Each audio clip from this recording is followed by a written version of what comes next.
are the guinea pig collective. All will be assimilated. Resistance is futile.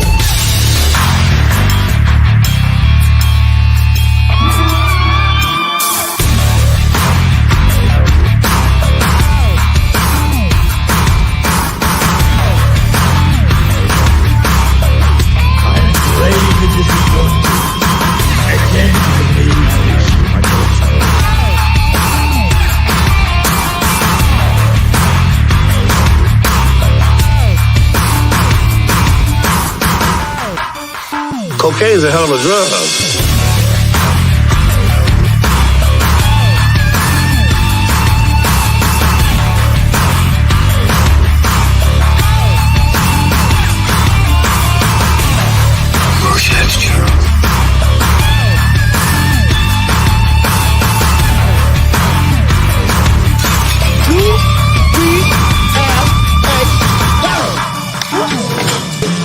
Bunch of slap-jawed faggots around here.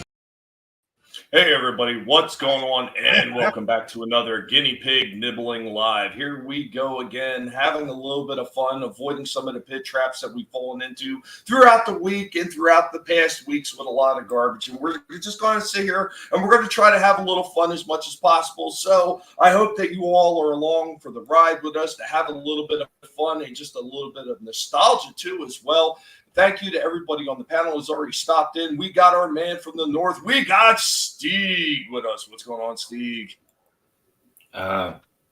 Nothing much. Still in the north. Nothing's changed.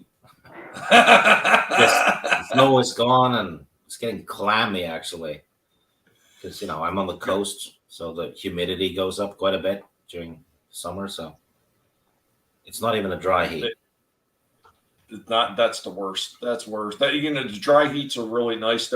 We've gotten them down here before in the summertime, sometimes. But usually it's in the wintertime when we have our dry heats because we have almost no rain whatsoever in the wintertime, which is very odd compared to most other places. But It keeps my hatred level at a steady 87%. So. We also got Jens with us. I know Jens is switching over from the phone. Jens, what's up? Yeah, all right, yeah. So yeah, okay. Yeah, great. I'm on a bit earlier than that because I thought, oh yeah, Tommy, he's probably going to be streaming and that. So yeah, get. I try not to miss one. I try not to miss it. And even with all the agitation that has been caused lately by YouTube and some of these claimants coming after me with copyright claims, I try not to miss the live streams. My voice is even a bit hoarse right now, and I'm still here ready to go and have a little bit of fun. Thanks for being here with us, Jens. And also with us, we got the dog of the hour. We got the super fan, Adam Shawhan. What's up? Well, I mean, everybody needs a little wiener. Giggity. Yeah, man. Glad to be here.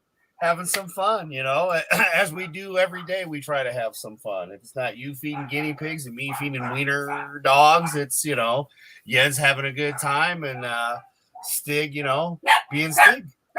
See? They agree.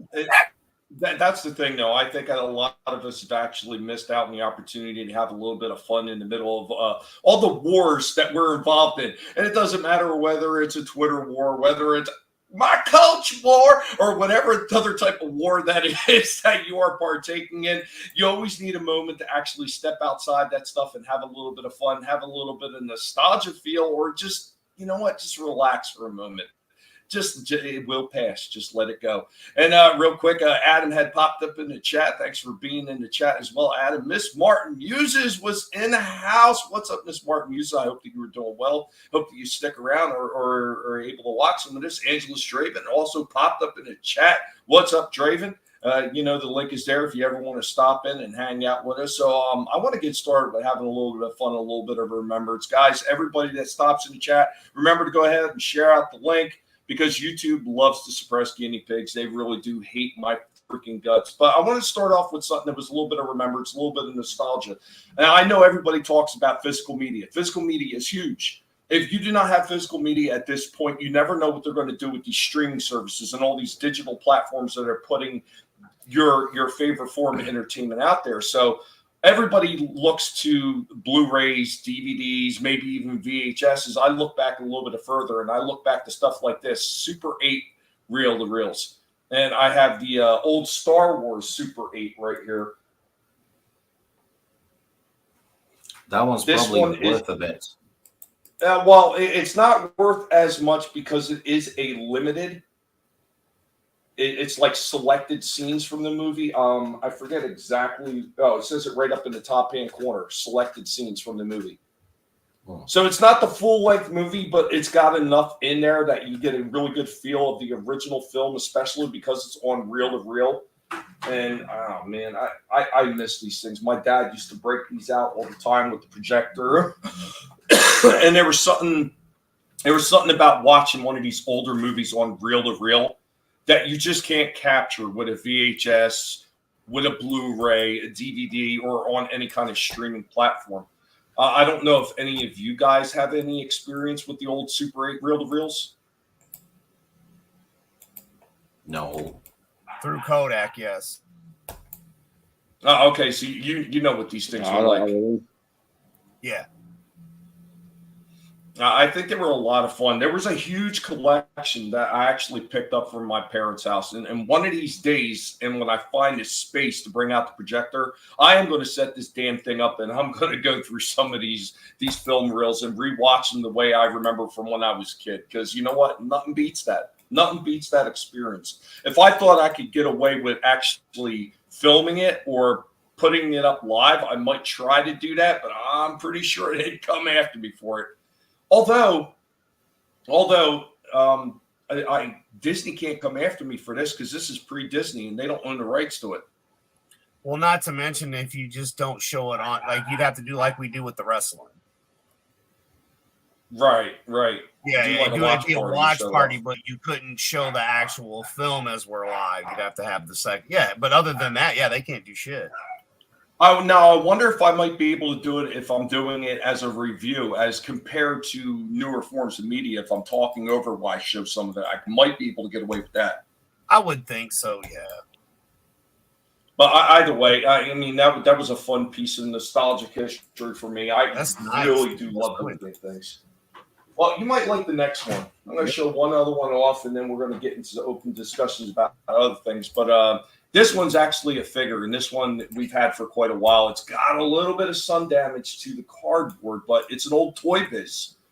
An old Toy Biz Joker from Batman '89. Holy shit, yeah, it is. Yeah.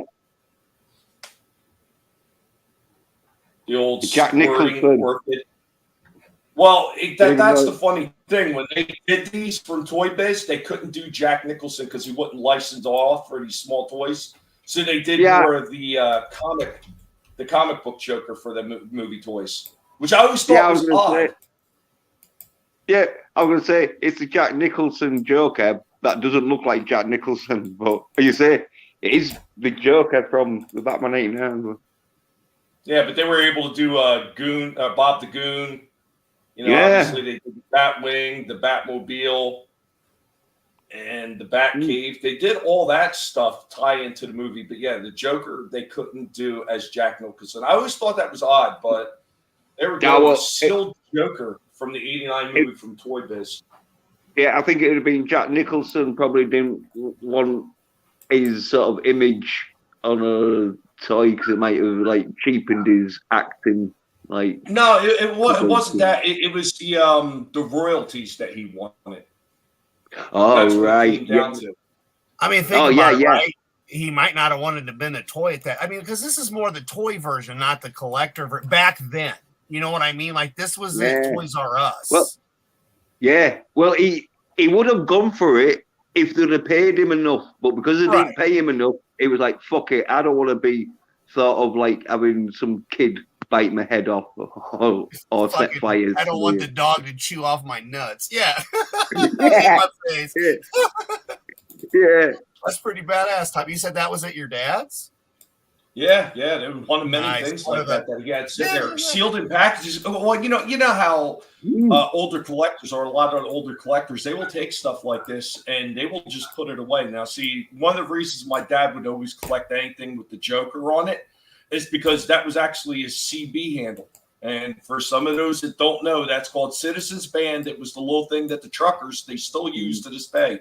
But Ham you know, a lot radio. of people had Citizens Band radios sitting in their cars and everything. So his actual handle, and he actually applied, because there was something that you applied through Citizens Band to actually get your official handle name, and his official handle name was the Joker on Citizen Band.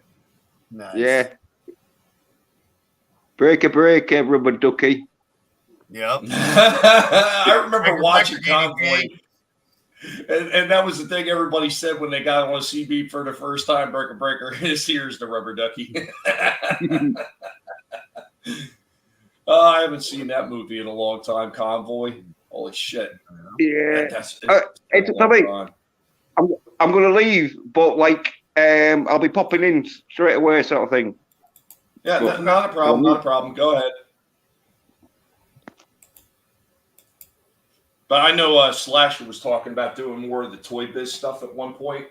And I figured, you know what better time than to bring that out right now, doing this. We're kind of getting to the point where I'm eventually going to get back into the going old school stuff. Yeah. But I kind of wanted to just do something right here with that and just, bring some of this stuff out and just kind of show some of this old stuff off. And what's going on? The DJ Ronnie G in the house, gentlemen, is going to hang in the corner while I'm at work. That's okay. Keck 44 also here. Howdy, driving.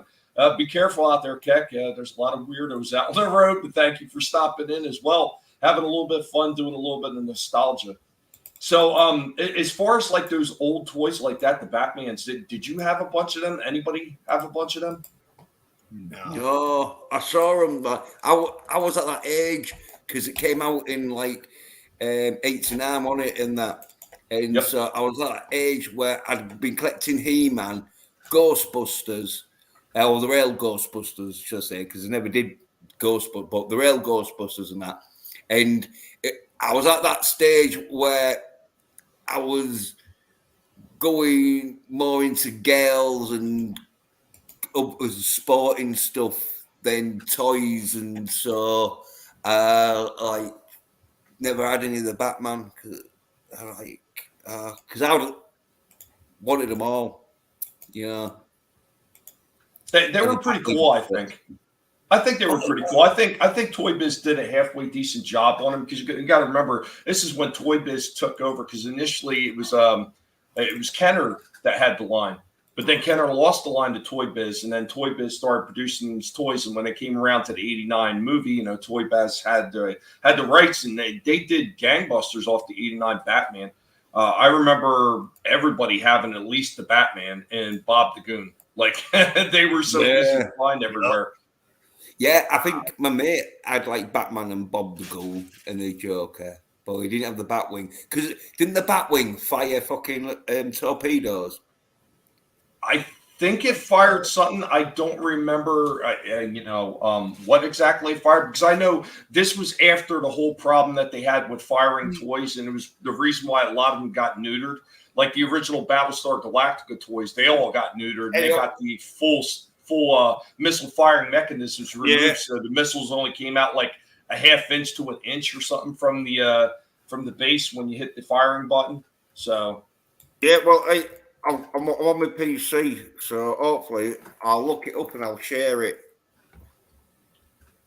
All right, what's going on? The Parrothead's in the house. Yeah, what up, Parrothead? A Digga Outlaw, Nibbling Madness. What's up, Doc? If you guys missed the very beginning, I showed off the Joker from the '89 Batman movie. I showed off that toy, still sealed on the card. I'd also shown off an old Star Wars Super 8 that I have. It's selected scenes from the original movie. Really cool old school stuff, because we're getting into old. We're getting into new, and then I'm going to show off some of the Battlebot stuff that I have. It's all the stuff that makes me happy, things that I'm having a good time with. And I know, again, you had mentioned the real Ghostbusters toys. I recently picked up some of the retro re-releases of real Ghostbusters that I found in this one store called Ollie's. And I picked up Oh Jesus, what was it? It's the one-eyed like ghost specter where you hit the back end and the eye pops out and it's on a Yeah, string. yeah. And then I picked up the toilet ghost where you roll the toilet and it's got like the eyes and the teeth and everything. Yeah.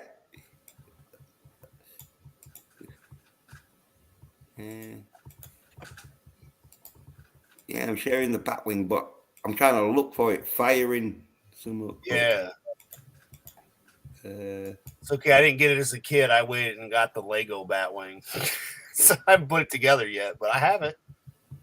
Yeah, I really just don't recall if it had firing stuff on it, and if they were, like how big the stuff would have been. Because, like I said, I know this was right around time where a lot of firing missiles weren't present in toys. I mean, they were starting to make a comeback sometime around the 90s. Because you started getting like these different toys, like from the Aliens lines with some of the Space Marines and everything from Aliens to, you know, they had some spring firing action, but a lot of that stuff wound up having like strings attached to it, so a kid couldn't choke on them. Yeah, because I think though it was one of them where people was like, yeah, well, it's the parents, innit? Just make sure you don't give little kids, but if they're 5 or 6 or something, and they know not to swallow a torpedo or whatever, then yeah, they're allowed to have them. And so yeah, I would just say this to a parent: look, man, if your kid sits there and eats glue paste and crayons, you probably shouldn't be giving them a toy that fires missiles. Just saying. Yeah. Oh, and also don't let them on Twitter.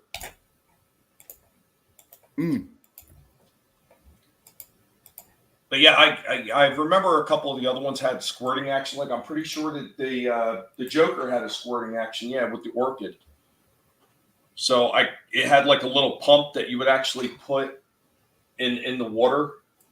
Let me see. Let me blow that up again real quick. So yeah, he had a little pump right there with a hose attachment, and you would stick that in the water and put it to the back of the Joker figure and squeeze that little pump, and it would squirt the water out of the flower. Wow, phrasing. Yeah. Squirted water out of the flower is a beautiful thing, Steve. Don't come down on that. No, I'm just saying it was quite a mouthful. It was indeed, wasn't it? Yeah. Where were you when that happened, Steve? In '89? Well, I don't think there was much squirting yet.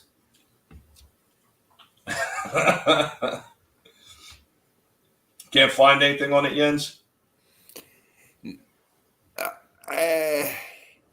No, well, it's sort of like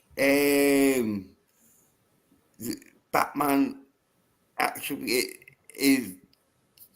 I'll share this screen to like show you.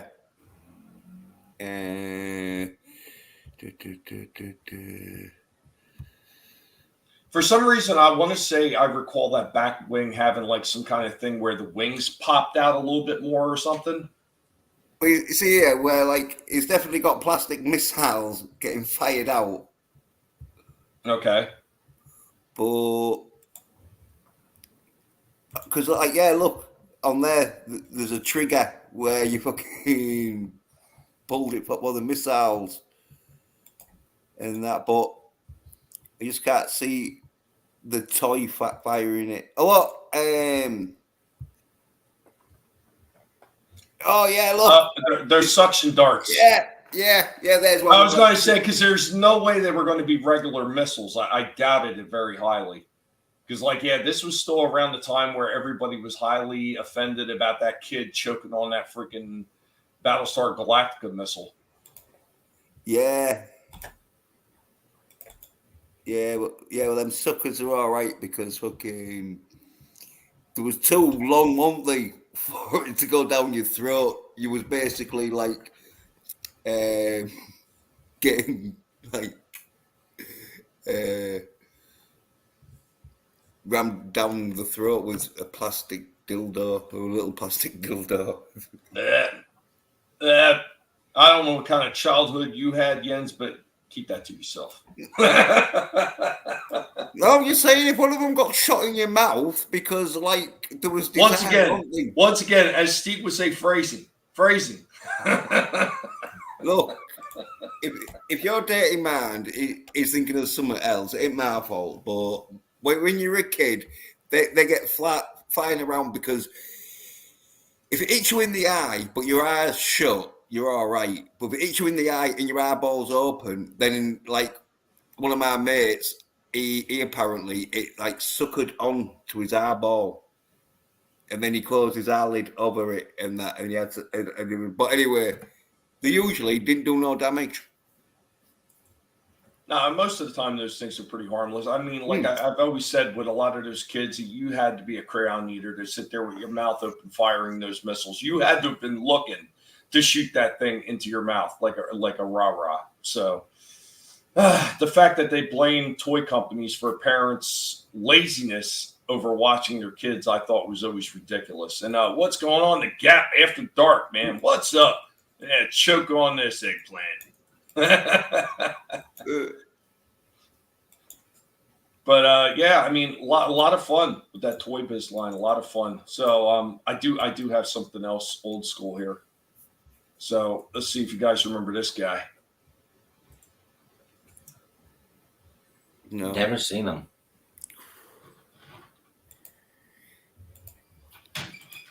No, doesn't look familiar to anybody. No, I thought it was a pizza at first, or a pizza. Oh no, I thought it was some kind of pie holding two pizzas at first. Can you see that?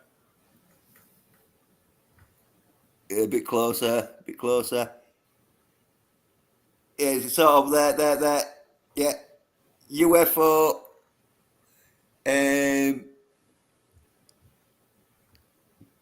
Tool does it. I think it says UFO A, I think.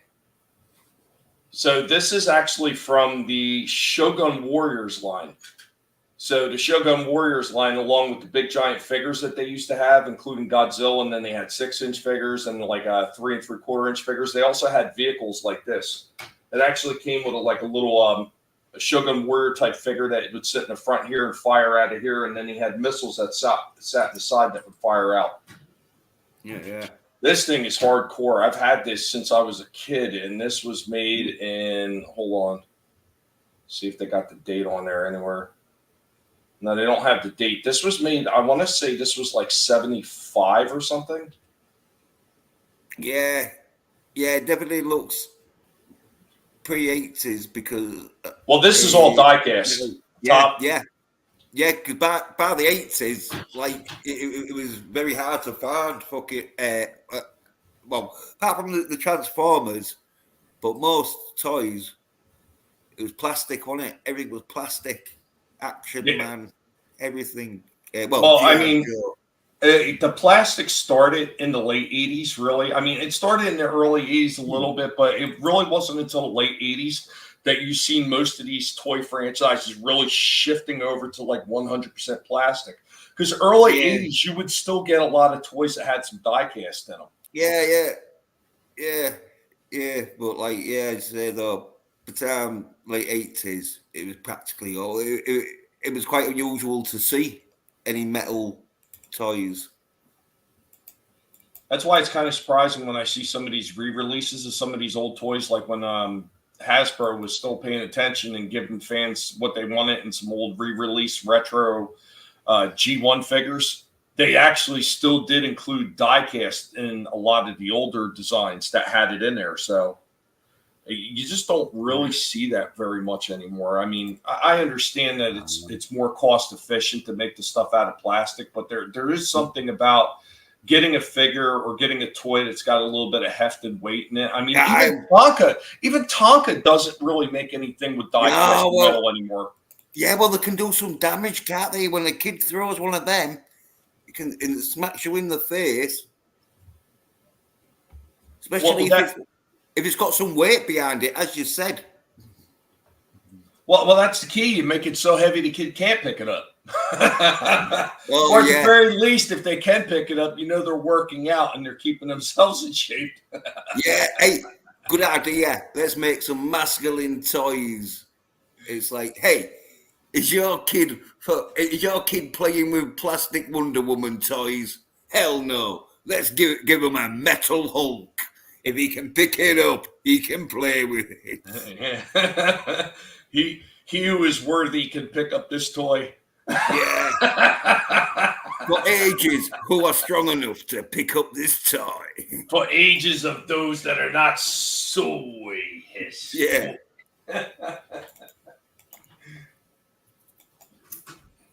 I got one more old one that I want to show off, and then we're going to run around and just like everybody talk about a few other things before I get into some of the new stuff I have. So last one, old school. And the reason I want to show this one off is because of the release of the new movie and some of the people talking about who Scourge is. That is Scourge. This will always be Scourge to me. Right. This is the original G1 Scourge. I have that one. You have that one? Yeah. I had forgotten I had it, but now I recognize it. Yeah, brought back memories, didn't it, Stig? Yeah. Remember when you was a fucking 12-year-old or whatever? Yeah. Yeah, I was big into Transformers and G.I. Joe and He-Man, Real Ghostbusters, Yeah. Yeah, there he is. Uh-huh. I do have his gun somewhere in the back too, because I usually separate them just so they don't get lost. To separate all the guns in a separate plastic container, it's got a locking lid. Yeah, because when they're in the transform, mobile, whatever form of transport they are, there's nowhere to stick the gun. No, most of the time, nope. Yeah, but even this one, this was in '86. This is the later stages. He still has some die cast in him. There's a little bit of die cast right here in the thighs. Yeah. And I want to say there was some die cast somewhere else on him, but maybe that was it. I mean, there's definitely some die cast metal joints up here in the shoulder, like pin joints. Yeah. So I mean, even he had a little bit, and that was in '86. And when they talk about the new Scourge that they have in that movie as a truck, remember, Scourge was created for the '86 cartoon, and the toy was created on the basis of the cartoon artwork. So is he in hovercraft then? Basically, yeah, he's like a space hovercraft. It's kind of weird because they almost have him listed as a spacecraft, but he's more like a hover vehicle. Yeah. Yeah, I don't think I really saw him much. So was he in some later cartoons or something? He was in the movie and then the following seasons, which was season 3 and 4. Yeah. I don't remember him from the movie. Did he get killed off early? No, he was one of the new Decepticons that was created by Unicron. Right. Was he in his sort of human form most of the time? Human form? Well, the figure form, but not the vehicle. He was in the vehicle and he was in the vehicle and regular form. He's in both. Right. I know. Yeah. If you don't remember him, you're not remembering the movie very well, because the sweeps in Scourge, they were a big part of the original '86 cartoon movie. Right. Yeah. Well, maybe I'll have to watch that again because, as I say, they basically replaced Thundercracker and Thrust and Skywarp, those as the aerial attack force for Galvatron, I think. Yep. No, well, it looks like maybe, Tommy, I think you're a bigger Transformer fan than me. Yeah, you think? Yeah, I think possibly. Well, see, I thought me and you were sort of like, well, to be fair, I thought I was more of a Transformer bigger fan than you. But obviously, now you've proved it that no, maybe I'm not as big as a Transformer fan than you. Well, here's something else funny about this one in particular. And what's going on, Time Prophet? What's up, man? And he says he just watched 1986 Transformers movie. It's quite hard to follow in parts. You know which side is which at times? Sure you do. If you remember, if you were following the original Sunbow cartoons when you were a kid, watching the 86 movie, it wasn't that hard to follow because even though most of the newer good guys, you know, but you catch all that in the very beginning. Yeah, but you watched it 10 times. For the regular person, like me and Time Prophet, will watch it once and then we'll watch it again a few years later, maybe. Yeah, well, that's what I'm saying. Like, if you're not used to all the characters, it could get confusing. But about this toy right here, this right here is a sticker on the front. This was actually like the second version of him that came out. So it's all part of G1 and it's part of the original wave, but they actually did two versions of this. So the very, very first release of him that maybe lasted a few months or so, this was actually painted blue. Oh, yeah. And then they went from painting it blue to just throwing a sticker on there. So I have the sticker version, but I also have the original painted version in the back. You got two of them? Yep. Well, you know. Yeah, see, he never saw the cartoons, though. See, and that makes sense. If you've never seen the cartoons and, you know, you don't understand the sides, I could see you getting confused on that. Yeah, but the movie kind of bridges season 2 and season 3. It's almost like a reboot in a way. Oh, it definitely is. It definitely is. Well, I mean, it's because they were getting rid of the toy line. They were getting rid of what was essentially the 84 toy line. Yeah, with this, you got the 86 the movie. You got an extra toy line. Yeah. Time Prophet also says, yesterday I watched the G-Force movie again, Secret Spy Guinea Pigs. Yeah, fucking great movie. I liked it. But I like any sort of like movie where animals are like doing human things. It just makes me laugh. Especially because the CGI is pretty good, so they make it look like... Obviously, you know it's not guinea pigs, because there's no way you can get guinea pigs to act that well. So you know it's CGI'd, but... Hey, dystopian future. What's going on? The guinea pig is right here. I'm just showing off a toy at the time. There's Rorschach.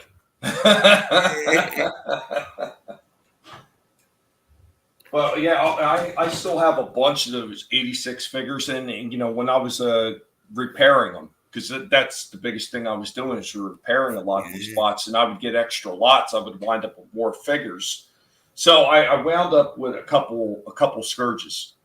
I technically, actually, I think, yeah, I have 2.5 because I think there's another one that's like in parts. He's not complete. Yeah. So, because what they be worth a bit? Because Stink, I think he said, "Oh, that's gonna be worth a bit," because it looks like one of them ones where not many people would have gone for that, would they?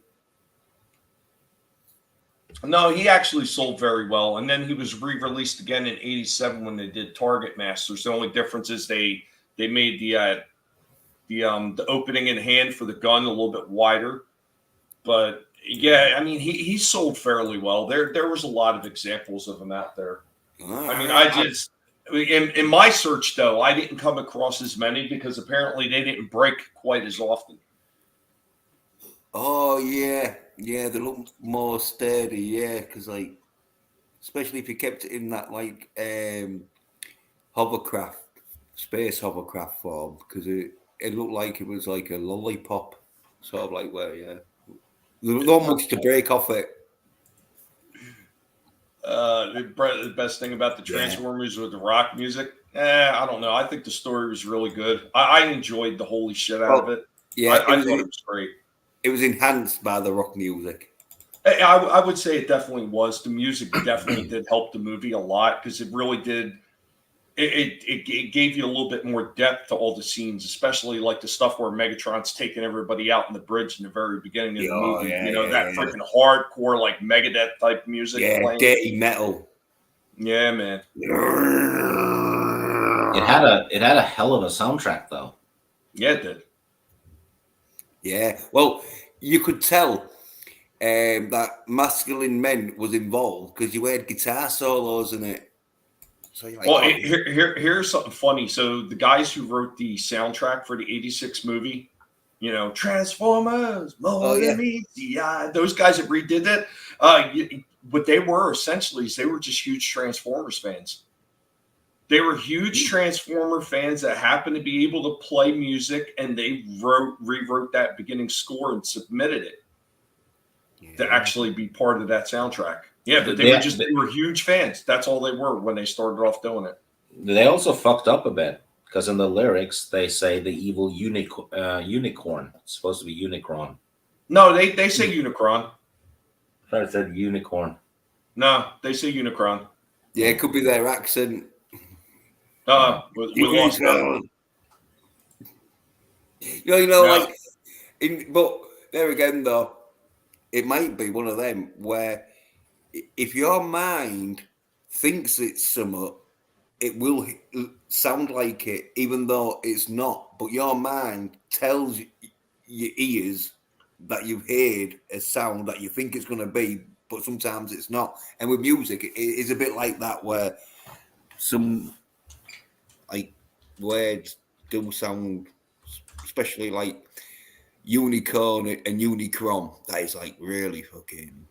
Well, I mean, that's like that with a lot of different songs. If you hear somebody like just making up lyrics, which I do this quite often to my wife and drives her nuts. If you hear it repeated enough, especially if you don't know the song well, you might actually think that that's what those lyrics are saying. Yeah. Time Prophet. I could only play the X-Men theme tune on the guitar. You know, I was actually learning to play not only the Transformers theme on bass, but I was actually goofing around with like GoBots, the original theme music from the MASH TV show. I'd screw around with a lot of that shit sometimes. Sometimes those things can actually be a little bit more difficult than you would assume from a TV show. Oh, well, they had some good musicians, though, didn't they? And it was back in that time where you had to be a good musician because they weren't going to pay you for shit. They won't be like, oh, yeah, well, that sounds like it's half decent. It was like, no, this is like selling it. And so if we hadn't got like Thundercats and He-Man and that, they're like, oh, yeah, we need a good theme tune. So we get the crowd pumped up for the show. I mean, well, how many shows had like absolutely memorable theme tracks in the beginning? And that was the hook. That was the hook. That's how you got people interested. Because when you start your shows initially, you can't tell me a kid that didn't grow up in the 80s and heard Mask, Thundercat, Jason the Wheel Warriors is one that Steve mentioned a few times before.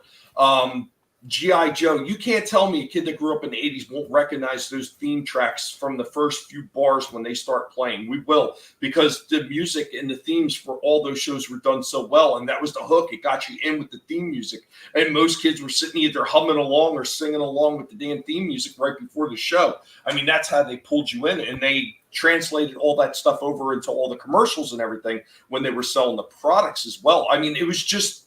It was implementing a very, very fine-tuned strategy, not only to sell the toys that, of course, were related to the cartoons, but to make the cartoons and everything else that went along with them extremely popular to make the entire franchise grow. I watched the whole movie and there was no unicorns. Pacific 414. What's up, Mike? How you doing, man? Good to see you. Yeah, now cartoons... Now they don't have memorable theme tunes. No, they don't. They don't. What's up, Luffy? Good to see you, man. I'm not even going to try to read that one because I'm not sure what it is. Shuki Levi? Yeah, by Shuki Levi. I think that's a composer or a writer. Because he said bye. He said bye, and so like it's probably one of the theme tune songs we've been mentioning, and he's put. Bring it up again, please, Tommy. And he put by Shuki Levi. So yeah, it must Levi, whatever. But must be a composer or something. But Luffy is gone. Put him like, oh, which song did the dude? Or maybe he did all of them. Or it might be a woman. I don't know. But probably a dude because the real good song. Yeah, there you go. There you go. He clarifies it. Yes, he wrote most theme songs from the 80s. You know, another one I always found shocking is the Teenage Mutant Ninja Turtles. So, oh God, why am I blank on his name? The guy that did Big Bang Theory, Chuck Lorre. Chuck Lorre apparently was doing jingles at the time of when Teenage Mutant Ninja Turtles was, going on air. Because Playmates said they refused to actually put the toys out on shelves until it had a cartoon in place. Chuck Lorre wrote that whole beginning for the Teenage Mutant Ninja Turtles for the intro for the cartoon. And he did all the voices too, that's a fact, Jack, and all that stuff. That's Chuck Lorre doing all that shit. Yeah. Well, yeah, with the cartoons, it was that day where it was that sort of time where they knew if the toys didn't have a cartoon, the kids wouldn't know about the characters. So every toy had to have some cartoon. And even I think probably today, innit, they're either going to release a toy sort of figure line if it ain't got no film or cartoon or anything to like have a story. It's smart strategy and advertising. And Hasbro is actually the one that started and perfected that because they did it with the relaunch of the G.I. Joe line in '82. They had a comic book, they had a cartoon, and then they had regular advertising. And it just made that whole toy line just blow up the way that they did it. And they implemented the same thing again with Transformers and a lot of the other lines they did. Even like the My Little Pony stuff had cartoons, it had comic books, it had all that shit too.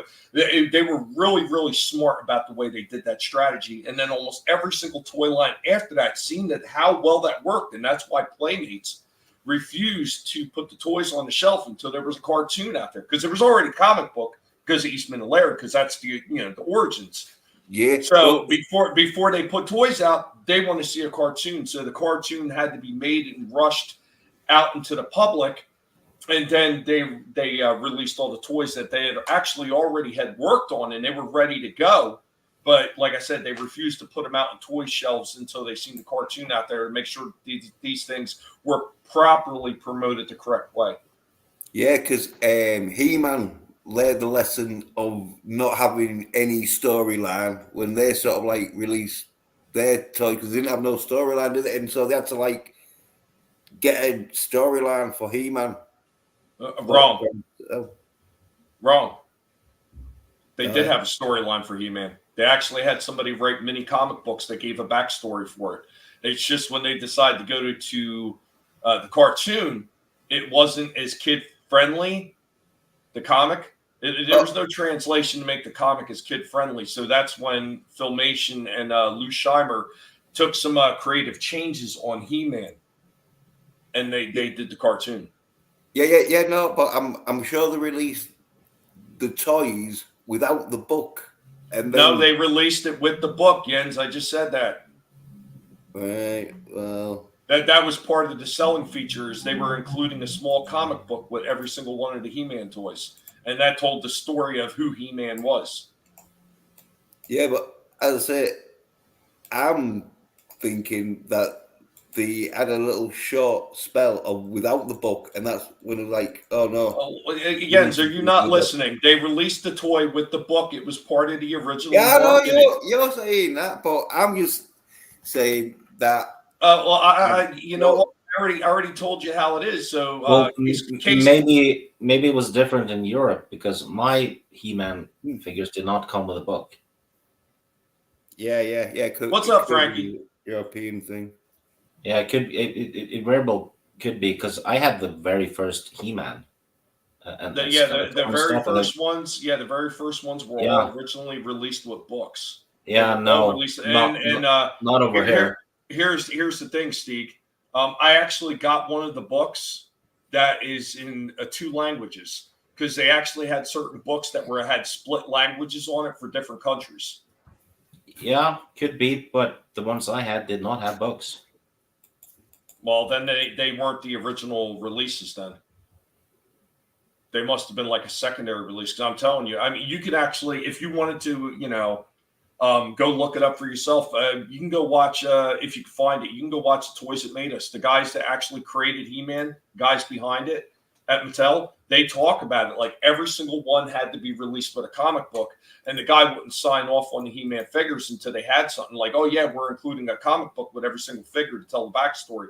That was all part of the original launch. Mine did not come with a comic, though. Stan Lee wrote the theme to Defenders of the Earth. Well, yeah, that's odd, though. But, I mean, didn't you say before sometimes you don't get the toys until a while after they're released? Well, I was 5, I think, when I started getting the toys. So that would be 1984.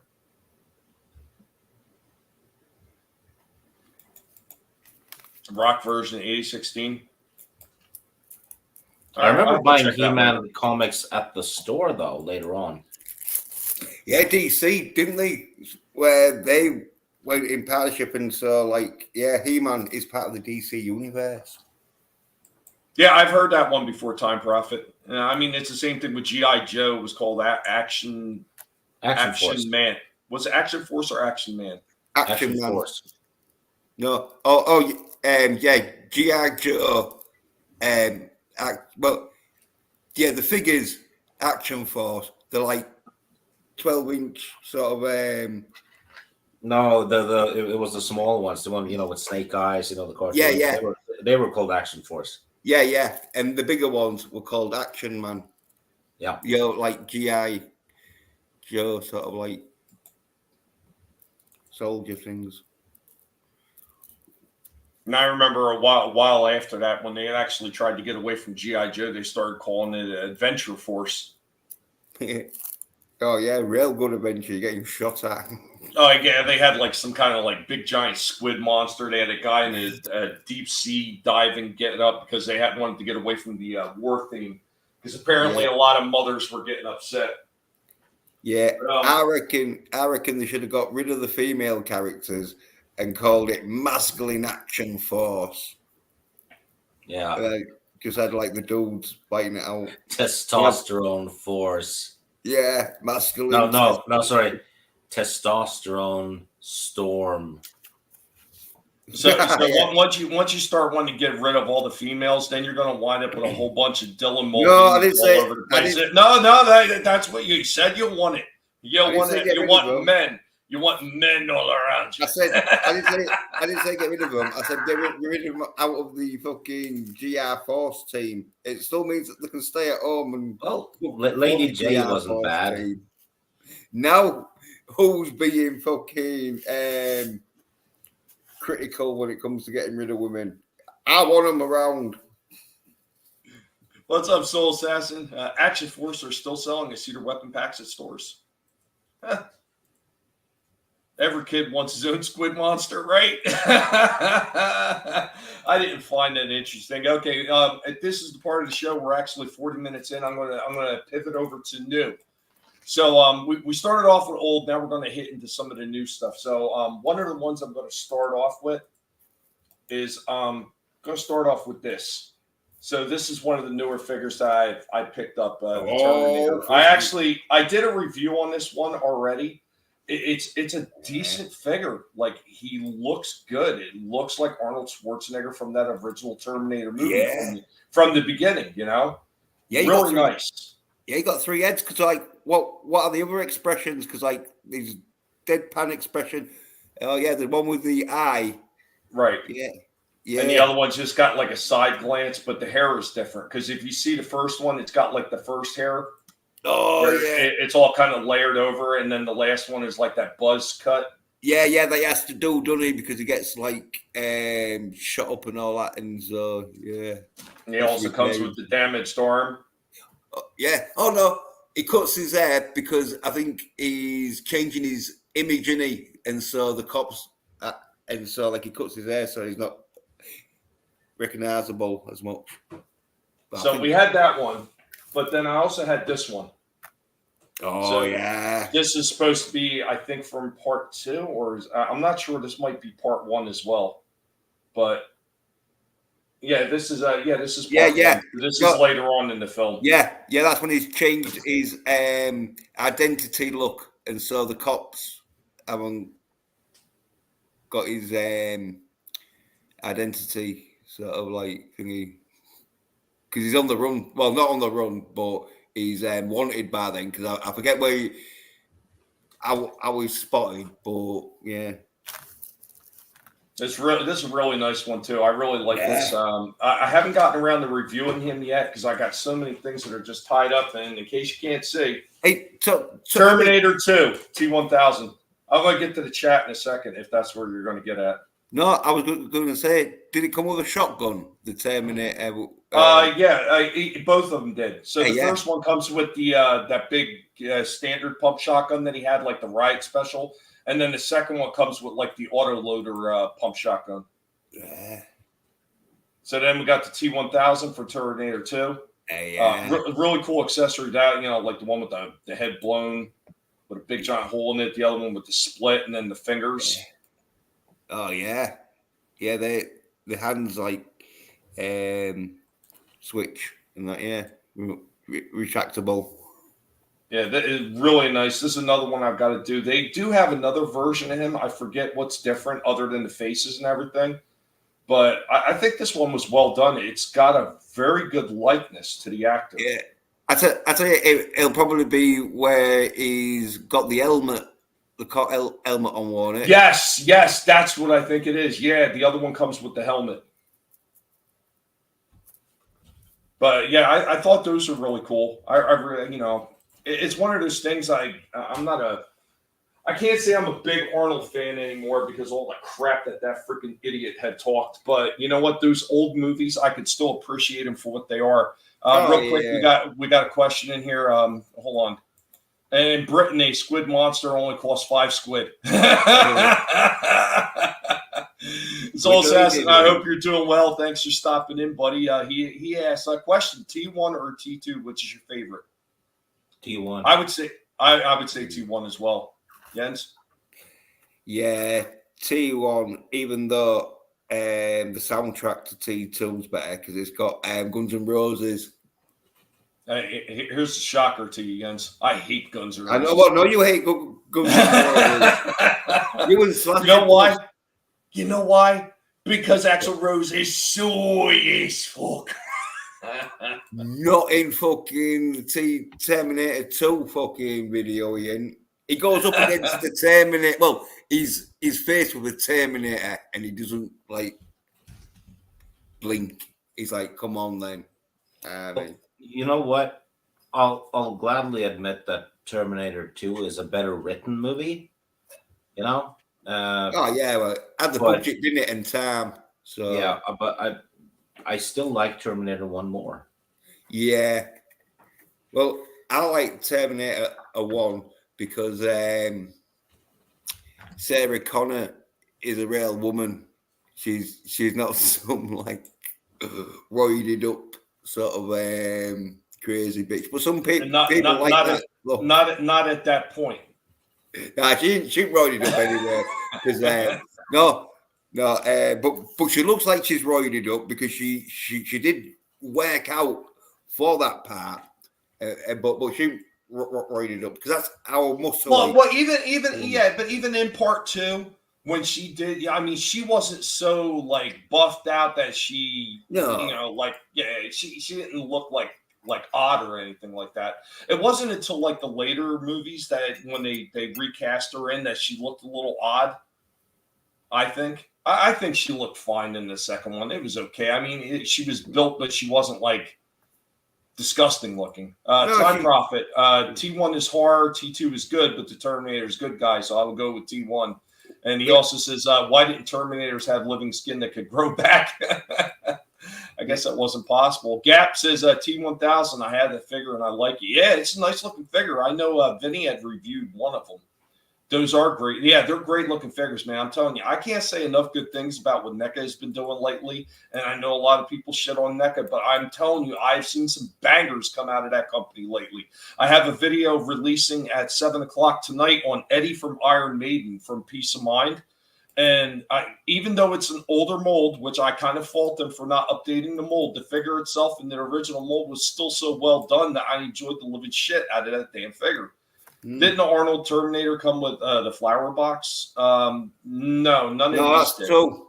Yeah, both the Terminators was Arnie from Terminator 1.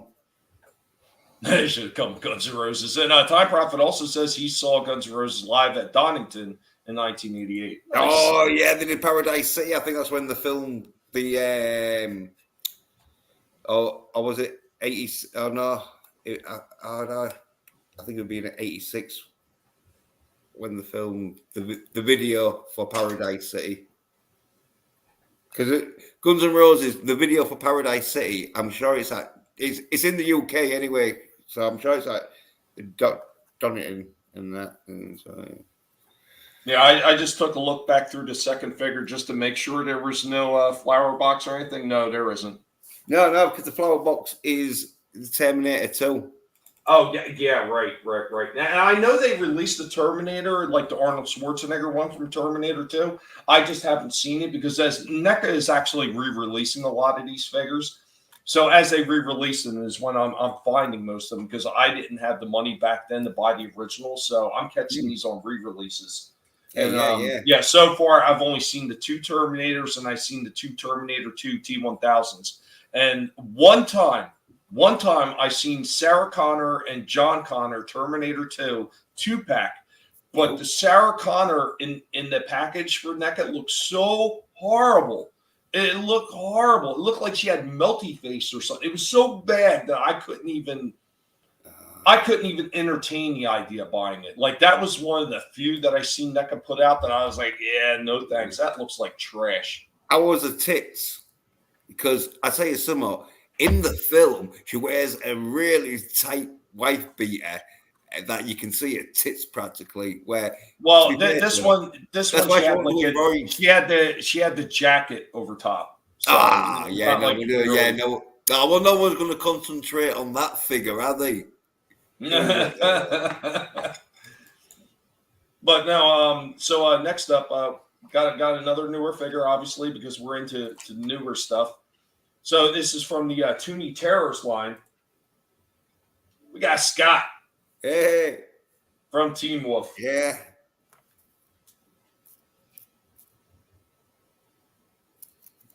I wasn't 100% sure if I was going to pick it up, but I did enjoy Team Wolf. And I just thought that this was so hilarious, especially with the back with the lockers. Yeah. Is it Team Wolf from the cartoon? No, this is actually supposed to be Team Wolf from the movie. All right. So the Toonie Terror line it's all from the movies, but they make them cartoony. That's why it's got that cartoon look to him. It's because everything in this line is obviously, as the name implies, Toonie. Yeah, right. Yeah, I was going to say like I didn't know because the cartoon pretty much looked like that, didn't it? So. Yeah, it did. That's what I was thinking too. I was like, man, is that off the cartoon? But if it's that's bad. Actually, I get it. How you kind of be like, I don't know. But as we've learned, if you snooze, sometimes you lose. But I think that was a score, bro. Yeah, I think it's nice. I picked up a few. I've got the Beetlejuice one. I've got Nosferatu. I've got Jason from Friday the 13th, and I've got Crowley. From the Crowley films. Shit, what the hell? Was it Hatchet? Hatchet. Yeah, yep. Kane Hodder. Yep. Played him. And played it in every single one of the films too, which was nice. Yeah, Michael J. Fox. Yep. Mm-hmm. I remember when you talk about the cartoon stuff, the first one I remember when I'm thinking like older movies and the cartoons, I remember Back to the Future had a cartoon. Yeah. Thinking, didn't they made though the cartoon more of the sons Doc Yeah, sons, yeah, but it was his kids, yeah, Yeah, so Doc's people- kids. Yeah, people didn't like it that much, but there was no work they could really do apart from not watch it. I actually have the whole thing as part of the collection set that I picked up. So it's the first 3 movies, and then it's all this, whatever, like the entire season, the first season. Because I think they only had either 1 or 2 seasons of that cartoon, but it's all the seasons of the cartoon as well. So I mean, it's really nice box collection, man. If you can get everything in one big shot, why not? Damn right. Yeah. Now, Time Prophet says, I still want the Phoenix from the Battle of the Planets. Gotcha, man. Yeah. What was you going to say, Adam? I don't know. It was nothing important, trust me. All right, so I got one more new figure that I'm going to show off. So I actually got this one yesterday. Late, the wife came home with a Father's Day gift. Nice. And normally I don't collect these ones. Usually I go for more of the Eastman and Laird style ones, but it's got a really cool Casey Jones in it.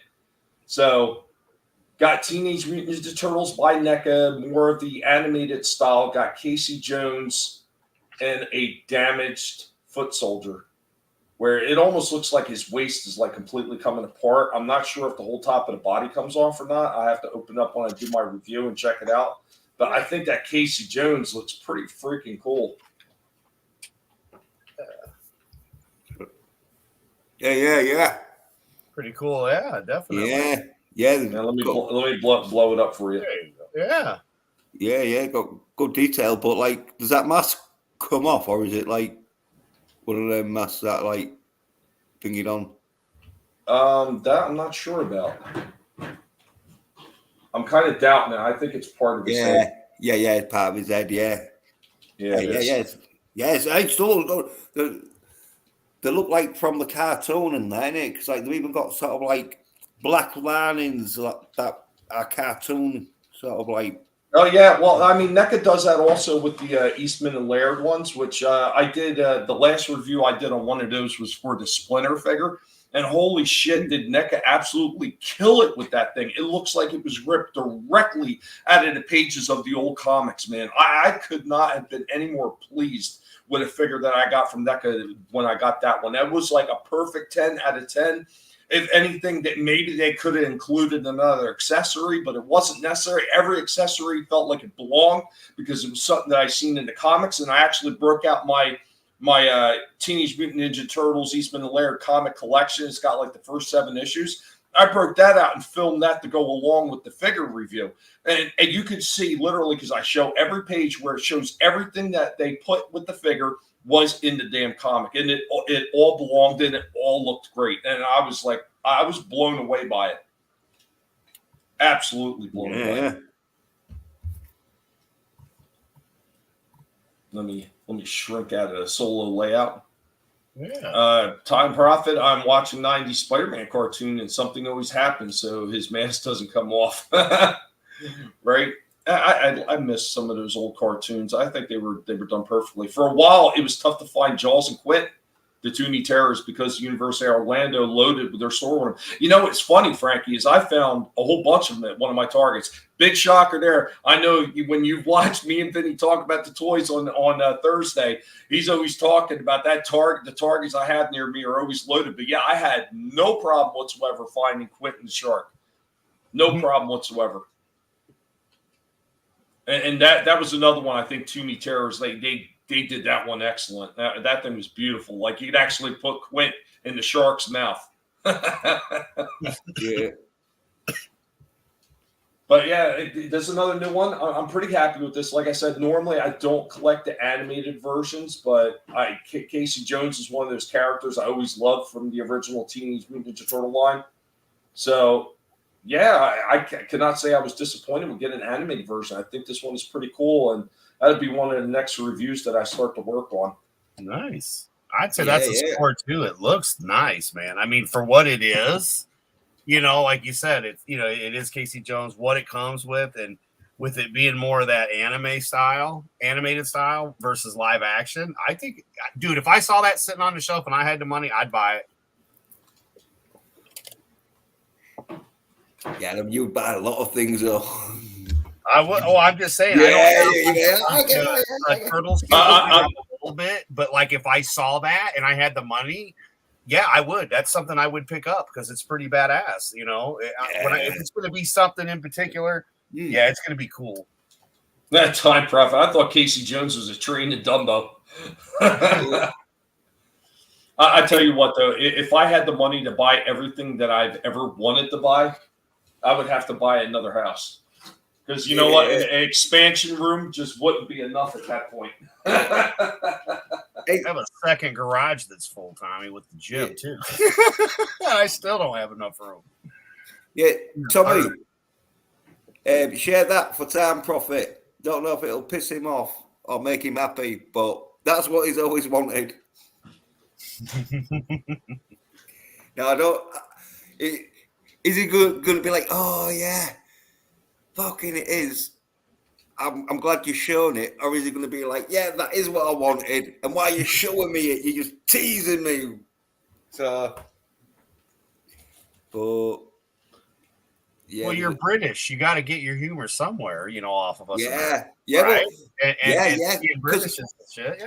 Yeah. Yeah. Well, there's a few. Yeah. Well, there's a few different models in that. I love that. There you go, Jens. He's already answered. Yep. Yes, I love the Phoenix. Yeah.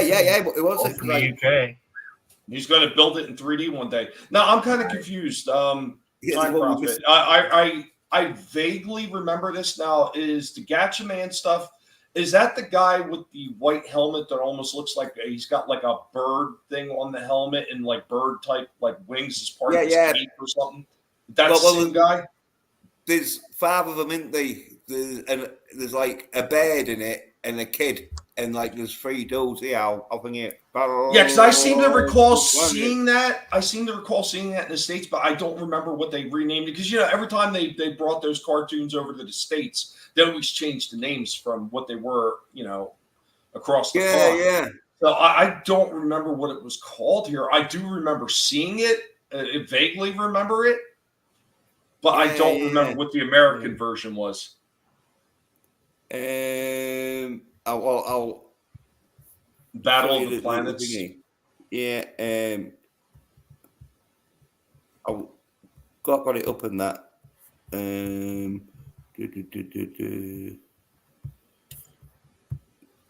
you go. They're sort of like. Yep. Yeah, Battle of the Planets. I guess that was it. Yeah, because there he is with that like bird element to his outfit. Yeah, that's what I remember. Yeah, I'm looking, but it's all saying Battle of the Planets. Yeah. I mean, I definitely do recall it. Because I remember the big guy with the brown outfit. His outfit was kind of like an owl or something, I want to say. Yeah, he was a bit of a dopey cunt, and I think they like took the piss out. Well, they didn't take the piss out of him, but yeah, they like sort of like saw him as a bit of a loose link, and he was like, "Yeah, we'll make him." Here's a real quick. Obviously, you remember this again, Steve. Do you recall this at all? No, never seen it. Huh. Adam? Yeah, I remember it. Okay. Not a lot. Yeah. I do remember, especially, the dude with the fucking the bird on the side of the helmet. Like, oh hell yeah, I remember that. Yeah, I think it is called Gachi Man in like in Europe and everything. No, in Japan. I think it was done in Japan.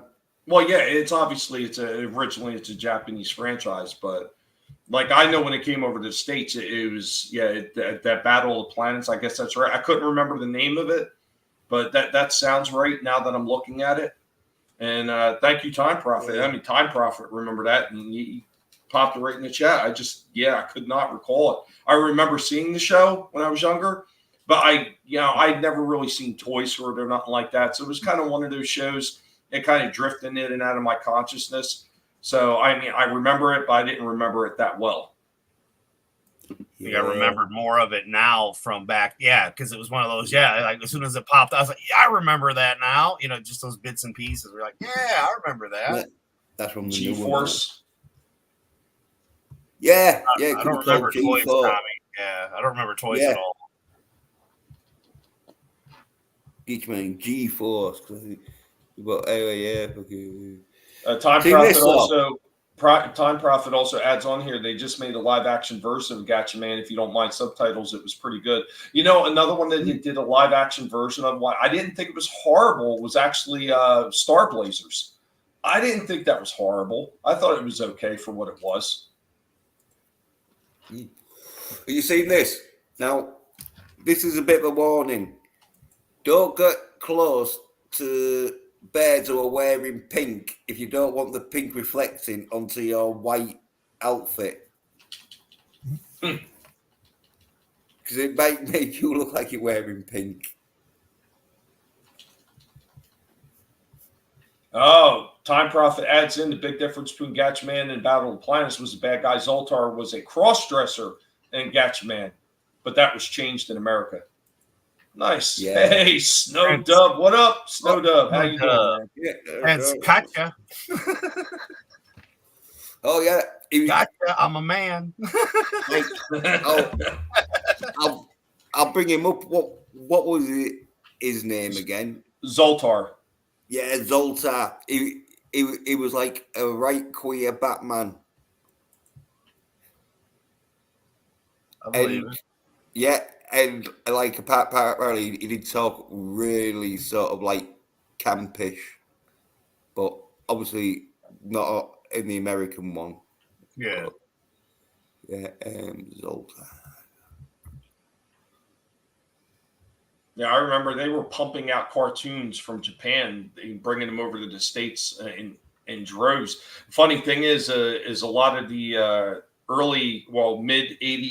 mid to late 80s cartoons that started really catching fire that people really loved, like Thundercats and stuff like, what was the other one? The other bird one.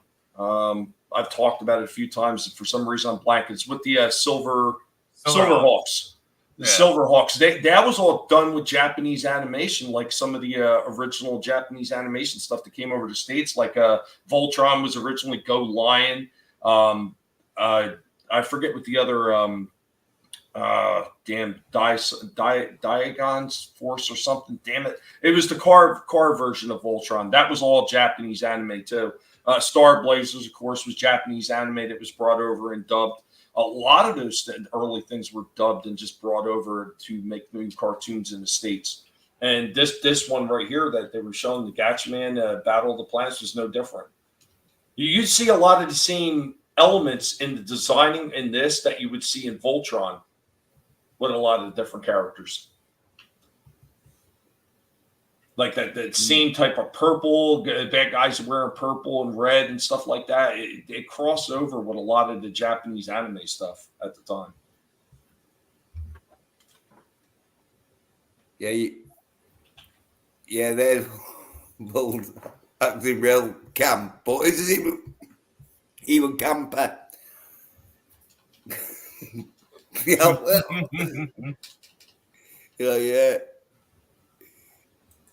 And wait there. Is this allowed to be shown on YouTube?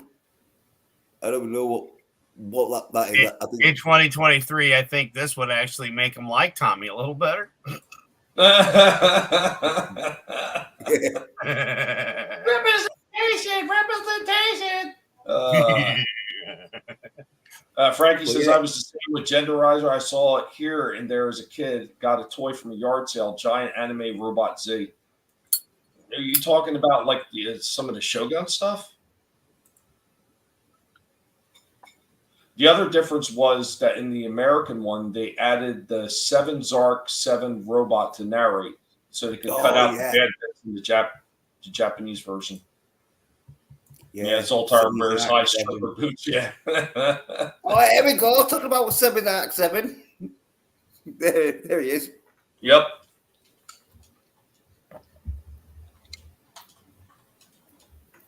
Yeah, I'm 7 Arc 7. Yeah.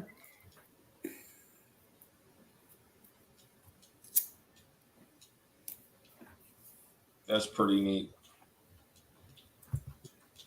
Cartoons were camp. Anime was hard. Seen Fist of the North Star anime series. Yeah, I think my brother used to watch that one.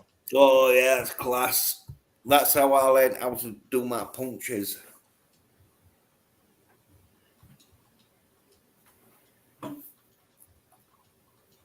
I got one more topic to get into. We're getting ready to start winding it down soon. So, of course, the last one, as I said, we're going old, we're going new, and then I'm going to talk about some of the Battlebots. So, I've been in works trying to complete everything for the big giant live tournament that's going to be come up. I want to try to create a new intro for the Battlebots for the tournament, and then hopefully moving forward for every requested fight that I get that I know it's going to run over a minute long, that's going to wind up being a regular video for those that request Battlebot fights. I'm going to have a new intro for that and everything. So I want to talk about some of the stuff that I've been working on as far as these Battlebots. And of course, some of the stuff started off simple, like with Nephilim, where it was just basically a repaint job. I didn't change a whole lot other than trying to beef up his weapon so it hit a little bit harder.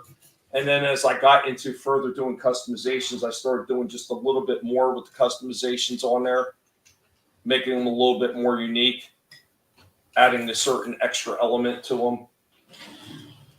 Really just got into like doing some crazy paint jobs on these things, like getting like this whole rusted look for him. I actually had to buy a special type of paint to get it like this rusted look, and then had to add extra elements on there for like the copper, where it starts getting the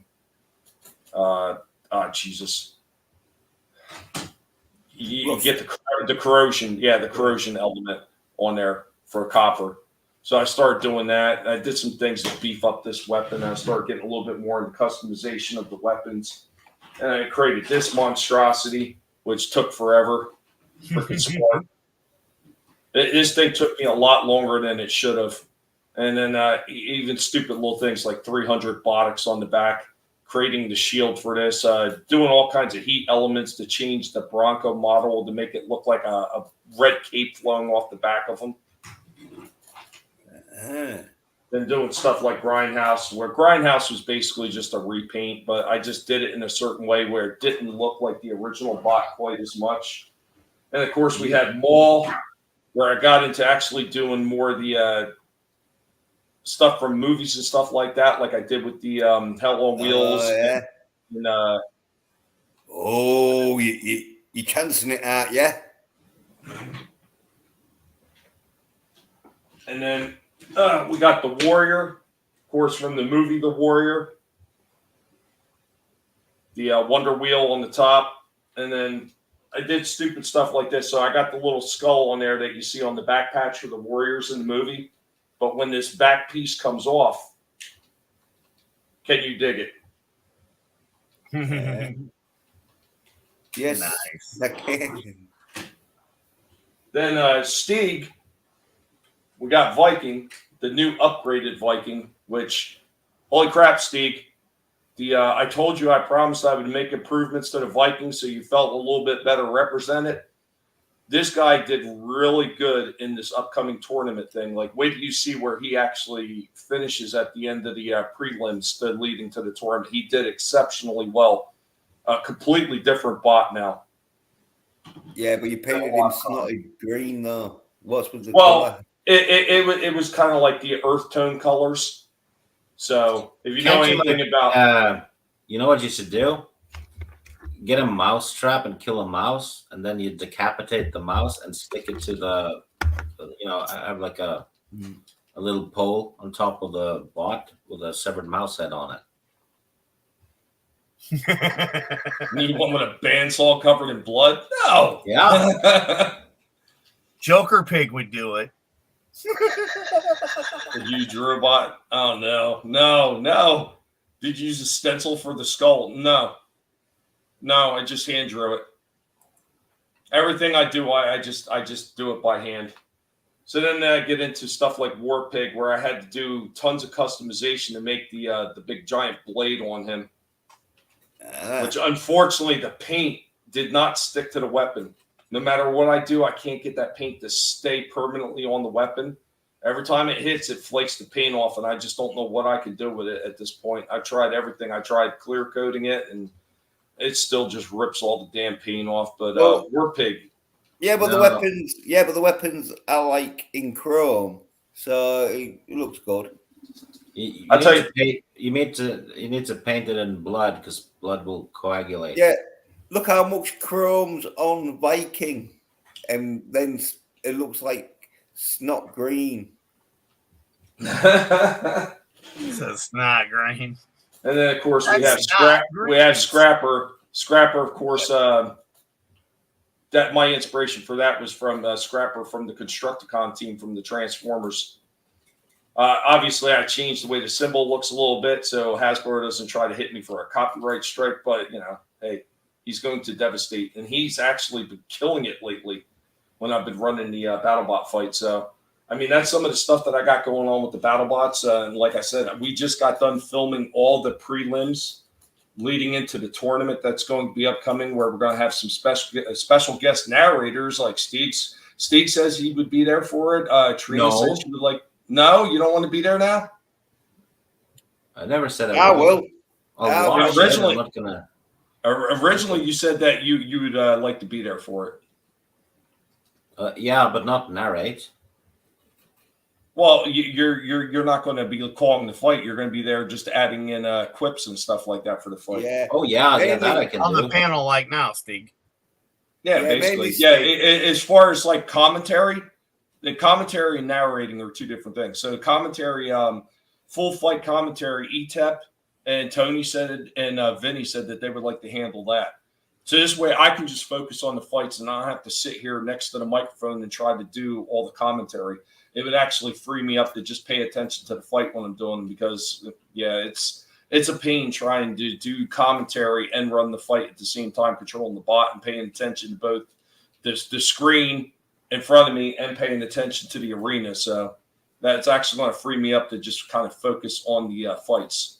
Yeah, and Stig, you mainly just be like commentating on Viking and be a sort of like cheerleader for Viking. Yeah, I can do that. Oh yeah, I know. I did prime them all first time Prophet, especially for a War Pig. I primed it all in white, and I made sure the white was a pure primer white, flat white, and then I added the green over top of it. And then after I added the green, then I went over top of it with a clear coat. And did a couple coats of clear coat and let them dry. And I let them dry for like a good 7 days. So hopefully the shell of that clear coat will harden up enough, but it's still, it just wasn't enough. And when this thing got into the arena and started smashing that big giant weapon against the other bots, it started cracking the paint. And then it just kept peeling off from there. I mean, luckily no more paint than what's come off it now has come off. But yeah, I mean, even Scrapper like a little bit came off the front of his plow. It's a BattleBot, Tommy. I don't think you should be worrying too much about the paint job. No, I'm not overly worried about it, but it would just been nice if a little bit more of the paint could have hung on it. You know what I mean? Well, it's going to get his paint knocked off it when they go start fighting.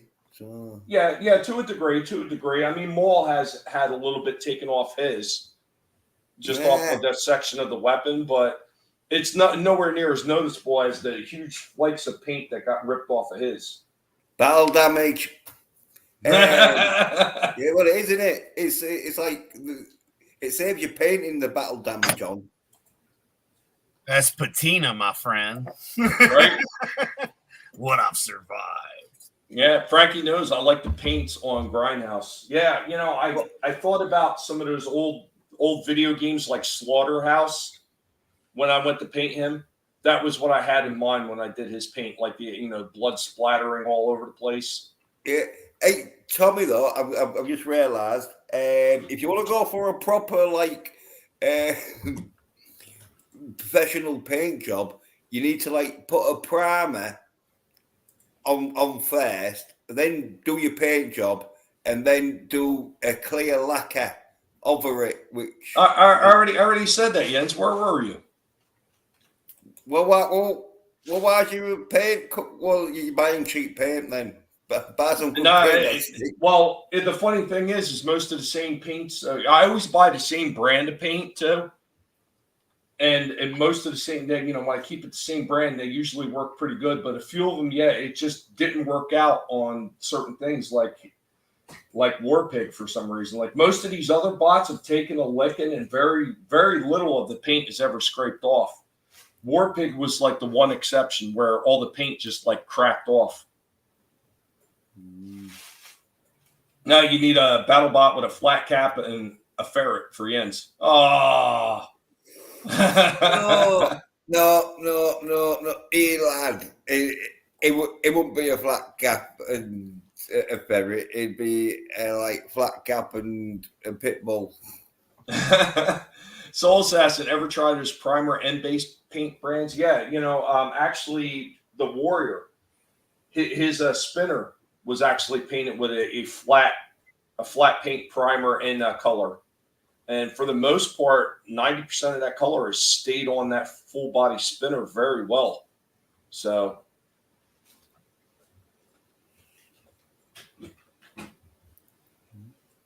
I mean, it's one of those things, like sometimes these paints work, sometimes they don't. I don't know if it's because Warpig had this, it's like a neon type green, like a neon green or something like that. I don't know if maybe it has something to do with that neon green being a little bit like more flaky or something. Like maybe it's just not as hardcore of the paint as some of the other ones.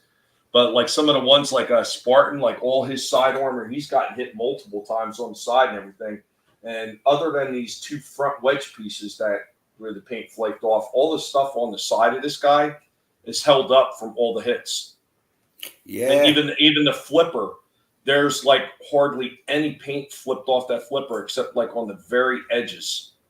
Yeah. Like all that paint hung on there. Yeah.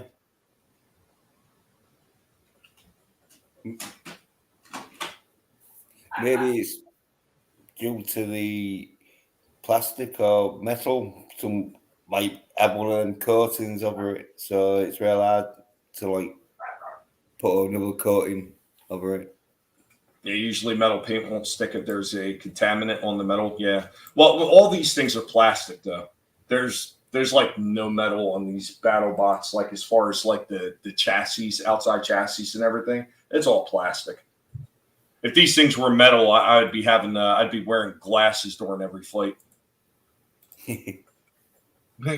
Massive gloves during repairs to not have chunks of fingers missing. Yeah, right.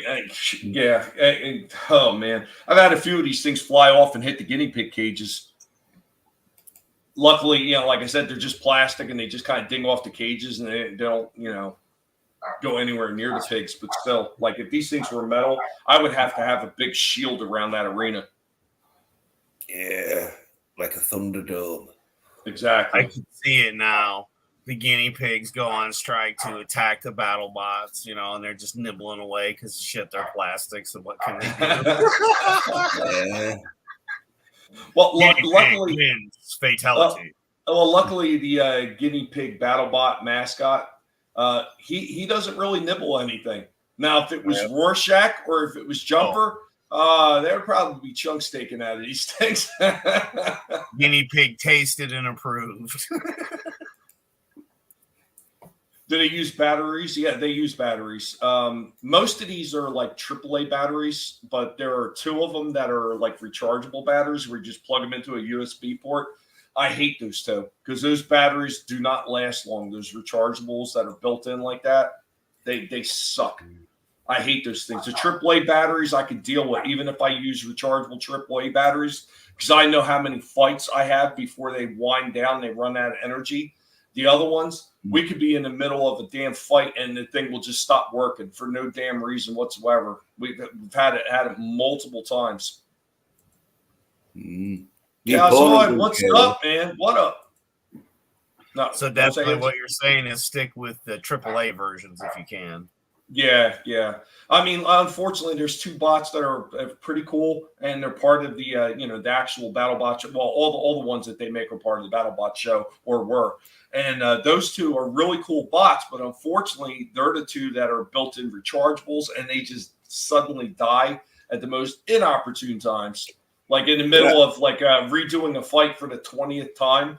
And yeah, that thing doesn't make it. So you have to stop and charge and then go back into it and hope that you can get a good recordable fight out of it before it dies again. Yeah. Well, you could, but it means a lot of messing around. But you could probably replace the like charging system with AAA batteries. No, you can't. Not on these ones because there's actually no room in the chassis to put something like that in.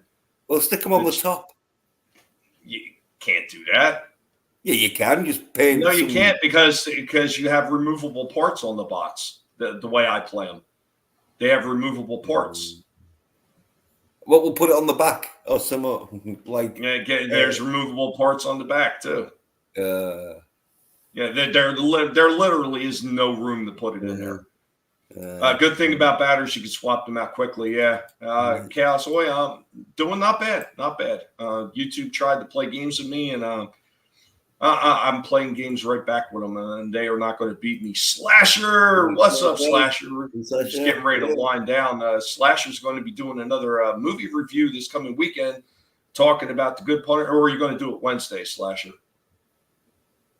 No, I'm going to be talking about Punisher Warzone, which is my absolute favorite Punisher movie that they've ever done. That thing is awesome. Primo.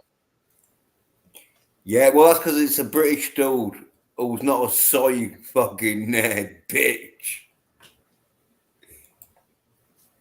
Because in that film that I'll talk about hopefully on Saturday and that, he's so masculine. They didn't even make him do an American accent. They was like, yeah, you're so masculine, we can believe the Punisher will talk with a British accent. Well, I mean, the thing is, the way he talked, he talks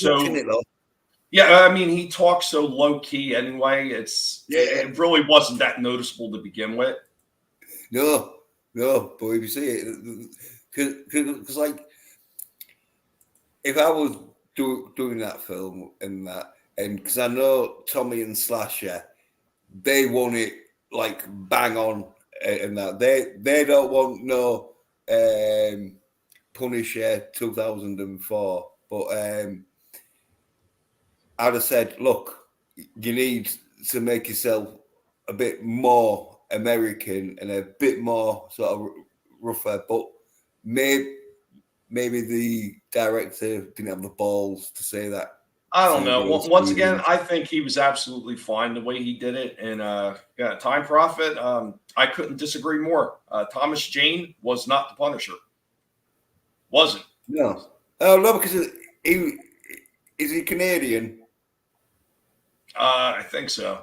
But I mean, the character, the way the character was done in that movie, that wasn't the Punisher. No. No, it was an updated wussy version. No, the film was good. I like the film, but don't get me wrong, Jens. I'm not saying that it's the worst film in the world. I'm just saying, as far as a Punisher film, it was a bad Punisher film. If you would have took that movie and slapped any other label on it other than the Punisher, that film is great. But to try to say this is the Punisher, nah. I would give you that. Yeah, Thomas Jane was slightly better than Dolph Lundgren, because Dolph Lundgren, once again, it wasn't a horrible film, but it wasn't a Punisher film. It wasn't the Punisher. Yeah, that's what wound up Slasher. Slasher's going to be like, Dolph Lundgren's 20 times better than. Oh no, Slasher said that's going to be on Saturday, and right now Slasher's thinking about Thomas Jane and Dolph Lundgren and probably having an aneurysm. Think happy thoughts, Slasher. Think Saturday. Think Warzone. Think of Punisher. What about the Punisher short film, Dirty Laundry? I haven't seen that. Slasher right now. Hey, what's up, guys? The Thomas Jane conversation was too much. You had to come on. Oh no, I saw you were shut. I thought you were going to shut down, but then you went into the conversation. Well, we're not going to shut down now. You're on to give us a rant about how much you hate Thomas Jane. I don't hate Thomas Jane. He's just he's just too much of a shrimp to play the fucking Punisher. Yeah. Well, that Dirty Laundry though, that ain't so bad. It's like a 5-minute film where he's washing his laundry, and then I only saw it once, but some shit happens where he has to go out and like blast some people. And, I'll have to check that out. Yeah, I've seen it on YouTube. Yeah, it was on it's YouTube, quite right? good. Yeah, Facebook had it. It was on YouTube. I think it was Punisher, and the Black Widow animated movie was pretty decent too. I never saw any Punisher animated movies. I thought they would be afraid to make Punisher animated movies. Mm-mm. Yeah, well, that's why they put Black Widow in. So, yeah. No. Oh, this thing's gone. He's like, no, don't slag off Black Widow. Well, Yeah, that wasn't a bad animated movie. I thought it was pretty good, for what it was. Yeah. But, there we go. But I was saying, like, Punisher, I think they teamed him up with Spider-Man and that, just so, like, they team him up with someone who doesn't go out. Killed? Yeah, someone who doesn't kill. Yeah, they try and put him with someone who fucking... They did that a lot in the comics. Yeah. I mean, it'd be cool. I mean, not now because movies are shit, but back when they weren't shit, even pre the MCU, if we could have got like a Spider-Man Punisher crossover, or a Daredevil Punisher crossover. Yeah, I mean, because we did get the Punisher and Daredevil, but we never got Spidey. No, well, it was Netflix on it until they couldn't put Spidey in. Fuck that Netflix show. Oh, it was all right. It was all right. Boring. Once again, I think when they did the Daredevil version of Punisher in the Netflix series, that version was okay. The minute they had the standalone Punisher, it was terrible. It was boring. It was absolutely terrible. It was garbage. And what's up, Tony? What's up, Monotony? Like Thomas Jane as Punisher, I'm also racist. Yeah, I know. It's okay to be wrong, Tony. Don't worry. It's okay to be wrong.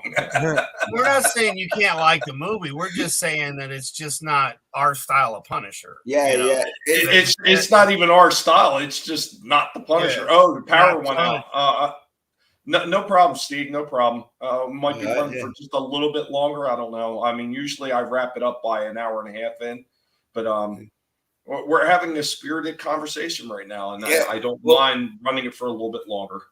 Yeah, well, I was like saying, like, I liked the film and that, but I wasn't a big. I'm a big Punisher fan, but I'm not a big Punisher fan enough that I know his backstory that good. That when I saw that, were you reading Punisher comics when they were like the big thing in Marvel? Well, sort of, but not enough that I know like his backstory enough that like that Punisher. But I can see where it is a bit like the RoboCop remake, where the film itself is good, but comparing it to it shouldn't be called RoboCop. Yeah. That's where you're like, no, it's shit. If you compare it to the original RoboCop, it's shit. So yeah, if you're comparing the film to the comic book, then I can see why. Okay. So here's the ranking on that. Where do you compare the RoboCop TV series? Yeah, the RoboCop cartoon was better than the fucking TV series. Hell, the video game was better than the TV series. First one, like on Nintendo and shit. Yeah. Time Prophet. He says, "Feck, I was looking at a picture of Thomas Jane. I think he looks old, and then I noticed he's the same age as me." Disney needs to go bankrupt, and hopefully that's going to happen soon. And you know what? I think that they're heading in that direction. I mean, that's where all the talk now is where, they're going to start selling franchises, because in order to make themselves solvent, at some point they are going to start having to sell stuff. That is just a given. Please let them sell the Punisher to somebody who fucking cares about the character. Please. Exactly. Frankie agrees with Slasher. I don't like Netflix Punisher. Dragged out. It was miscast. Yeah, absolutely. Boring. I think it was. Time Prophet liked it. You know what? I just, number one, Berthold doesn't sell the Punisher as well to me. I'm not saying he did the worst job out of all of them, but the backstory and everything that they just absolutely muddled and started destroying with the Punisher, like Jigsaw. Jigsaw doesn't get his face thrown into a mirror at a freaking carnival or, a merry-go-round ride. He gets his face thrown through a plate glass window in the original comics. And even Warzone took a little bit of liberties like that. With a glass grinder. With a glass grinder. But you know what? Okay, I could buy that more than I could see, he got his face thrown into a merry-go-round the ride mirror, and now he's crazy. And then on top of that, Jigsaw was nothing but a low-level mobster boss. That's all he ever was. What the fuck was he in that Homeland Security? He was an ex-military vet. He was an ex-military vet with freaking Castle, who winds up going into that armed security like a mercenary. Which is stupid because in the comic books they took the role of a different character. There was a character called the Hitman that was in the Spider-Man comics, and he was the one that was in Nam with Frank Castle. Well, it just depends on which Frank Castle you're going with, too. That's the thing with the Netflix series; they're not going off the comics, and we knew that. I didn't read the Max series, the Garth Ennis ones, because I heard he did a little bit of tinkering with the origin stories. Garth Ennis, the guy who did The Boys. Yeah. Here's the one thing I will say, and I don't even have a gripe with them. Okay, well, we have to update it for a more modern audience for them to understand, because we can't have a guy who was in Vietnam playing the Punisher now because he'd be way too damn old. Okay, I get that. You got to update it to a more modern war and everything. I'm okay with that. It is what it is. I understand if they want to give it to a more modern audience, that's what they have to do. I get that. But when you start messing with every other aspect of the character and changing all that, that's when you start losing me, and you're really starting to get away from the core values of what made that character who he was. And if it wasn't, I understand, like Time Prophet, he always talks about he didn't read comic books. And that's the biggest thing. A lot of people don't read comic books, so they don't understand what the problems are with a lot of these characters. And that goes back to the same thing with Star Wars, Battlestar Galactica, Doctor Who, whatever it is. A lot of these people don't care about the original shows and what was originally the canon. So as far as they're concerned, there's nothing to base it off of, because the newer version is the only one that they know. And what's going on, Keely Chow? Keely Chow. You know who would have been a good Punisher for the time where they made the Dolph Lundgren one? Anyone remember the TV show Wise Guy? Vaguely. The guy Ken Wall, Wahl.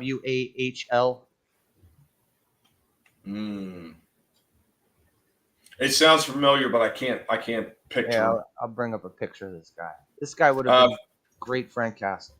Frankie Knows says if Frank Grillo was taller and younger, he'd be a good Punisher. Plus, he really fights. Now they're talking about the Purge.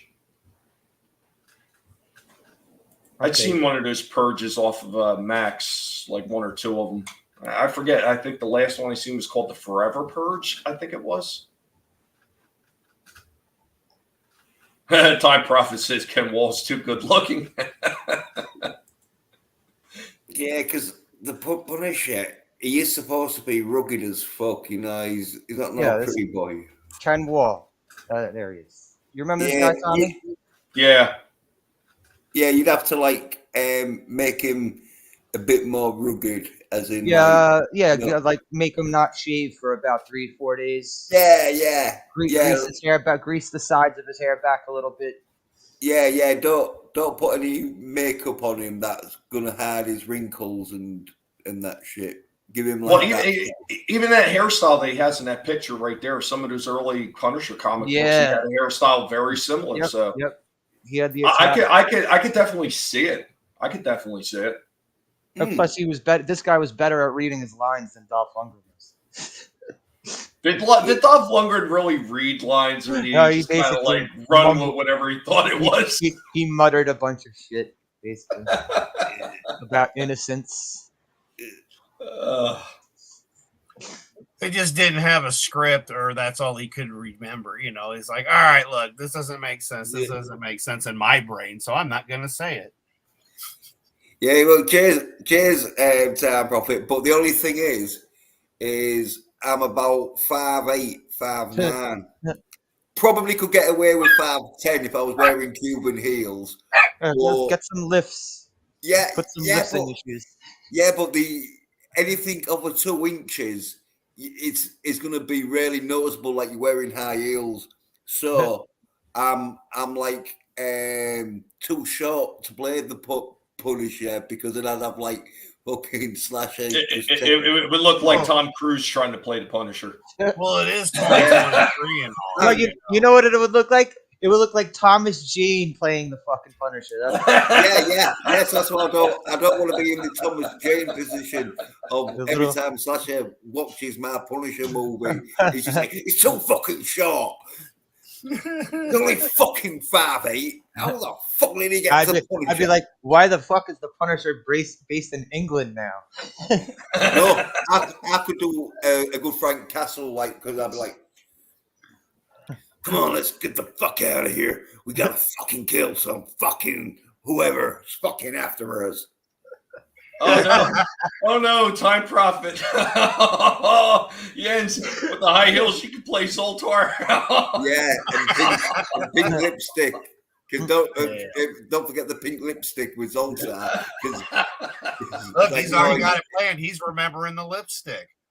Yeah, because his lips always look too pink, and at first you're just thinking, well, maybe he's just got thingy lips. But then when you hear him talking, you're like, oh no, that's lipstick. But no, and I'm losing my hair a bit, but I can always wear a wig to have the hair. Yeah. So I want you to remember something. When you start losing hair on your head, it starts growing in other areas. So you've never really lost it. Yeah, but it's fucking the movies, innit? And so they'd easily be able to like stick a wig on me and fucking shave my back. No, they're gonna shave your back and make a wig out of it. Make a wig out of your back. Yeah. Hey, well, maybe if the hair on your back is long enough, you can just kind of comb it over. Yeah, well, if that's what it takes to play the Punisher, I'll be up for it. But as I say, you get your harsh critics like Slasher, who's like, he's fucking not American. He's not over 6 foot fucking 3.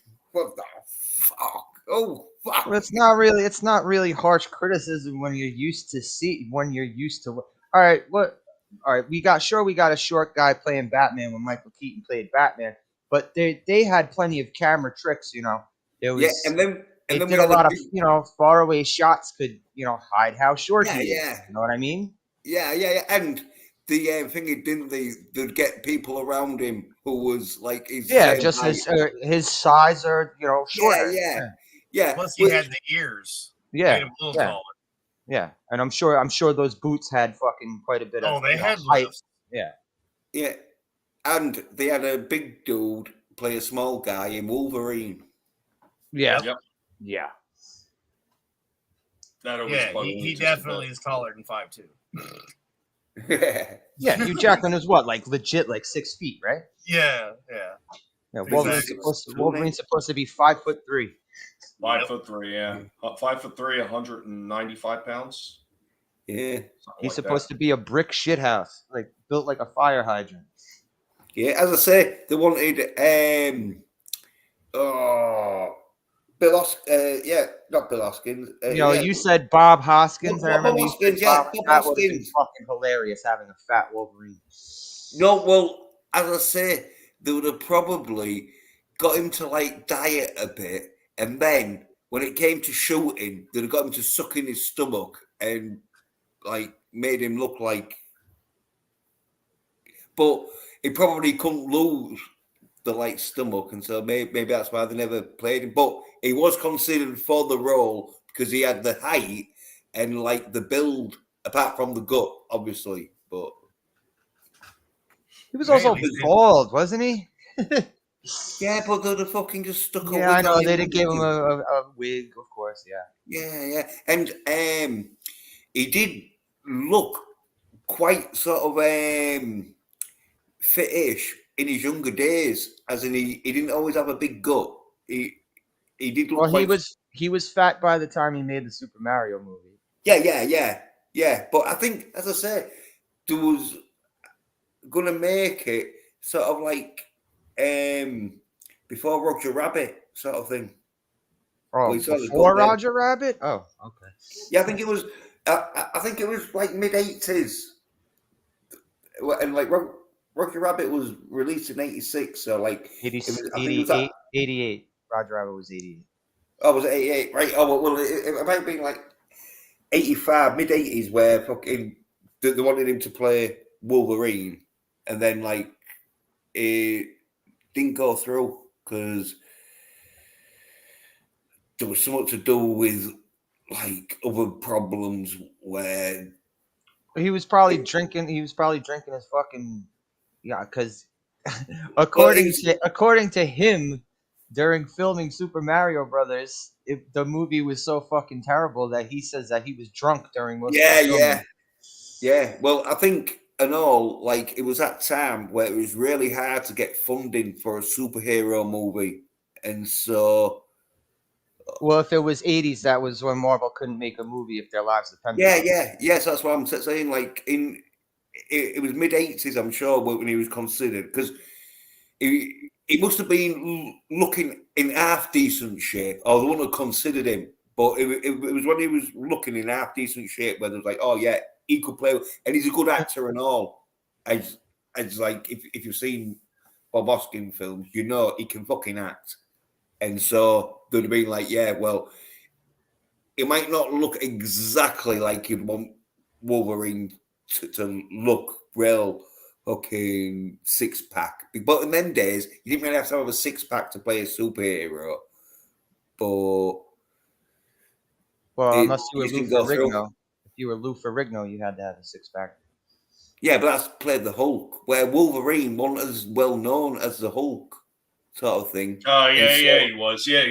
Not like the mid 80s is around the time when Wolverine got popular. Well, yeah, because of X-Men, and then you had the cartoons and everything going on in the 90s that really boosted the popularity of it. So they also. I mean, you got to remember, before that series, Wolverine had gotten his own title, which he didn't have for a while because he was always part of X-Men. He had gotten his own series. So, first he had a mini series, and then he had a running series.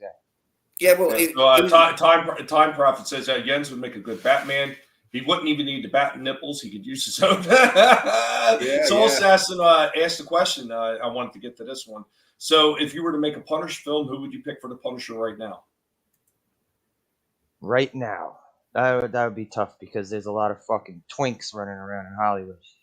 Well, I mean, if Hollywood made it, wouldn't it be the Millen Devaney Budweiser person? Oh yeah. I'll tell you. I'd have it as the Punisher. He'd do a real good job and all. Like I forget his name, but I'll Google it. I'll look it up because he's the dude who was in Fast and the Furious 10 recently, and he's the one who played Jack Reacher in the series because he is like 6'3" or something. Like I forget his name though. Frankie knows we need a short guy. Get 6'1" Hugh Jackman. Time Prophet. At least they didn't try with Danny DeVito. Ezra Miller would make a good. You're trolling us. Get out of here. I wouldn't mind seeing someone playing the Punisher put him through a fucking plate glass window. Yeah. For real though, like not even in the movie, like real. Yeah. There we go. It's like me if I was like 6'3".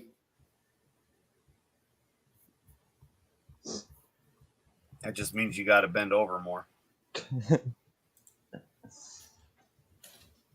You got Alan Richson. That's his name.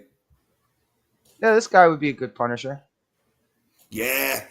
If they uncuck the Punisher, that is.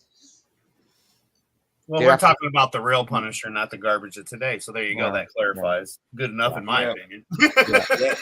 He'd have to dye his hair and obviously grow it a bit and push it back. But yeah, he's got the build for it because in most of the films he's been playing, he's just been beating the shit out of people. Like, so make a real good Punisher because he'd be able, because he's so big in that, he'd be able to like carry really heavy machine guns and other sort of like rocket launchers and that, real easy, like the Punisher does, because he's like that size, isn't he? Well, you could put him and Hugh together, and then we could have the Wolverine and Punisher movie. How fun would that be? Yeah. That gave you some toxic masculinity for sure, man. Would they do the? Would they have to do this? Would they have to do the Savage Land storyline? Yeah, Would they do the Savage Land we could storyline? go anywhere we want. We're the ones making it. That's true, but the Savage Land storyline, I think that's where they first met. Yeah, look at his bag though. That's what happens when you work out. Get bears. Yeah. I mean, we had Wolverine and Cap together, so I mean, you could kind of go that route, and they just at some point in a mission they get mixed up, even if they're not going to go with back here. I don't know where they first actually met, but you could go that route with it. That's for sure. Yeah, Time Prophet, there's always been a little bit of discrepancy when it comes to how tall the Hulk is, because if you look in the original Marvel stats of what the Hulk is, they always had him listed as about 7 foot and I want to say about 500 pounds or so, somewhere around there. But they also said later on that as he gets angrier, he can actually get taller too. And that's by the time you start seeing like these newer live action movies, you see a Hulk that's sometimes 10 foot or 15 feet tall. Like that, yeah, that's when the height started getting really like a little bit ridiculous. But yeah, the standard average used to be the Hulk was about 7 foot. Thank you, Soul Assassin. Oh, thanks, Soul Assassin. Oh, yeah. I always just assumed he was like taller than Andre the Giant. That was kind of in my mind. Yeah. Like that's what you would compare it to. He'd make Andre look small. Yeah, characters like him and Juggernaut were really, really tall character. Colossus. They were all supposed to be like almost 7 feet. I think Juggernaut's supposed to be a shade under 7 feet. With his nasty jewel ass. Yeah, you see that Reacher poster sort of thing. Imagine that with a skull Punisher. Yeah, this guy looks like he could pull it off. Yeah. Frankie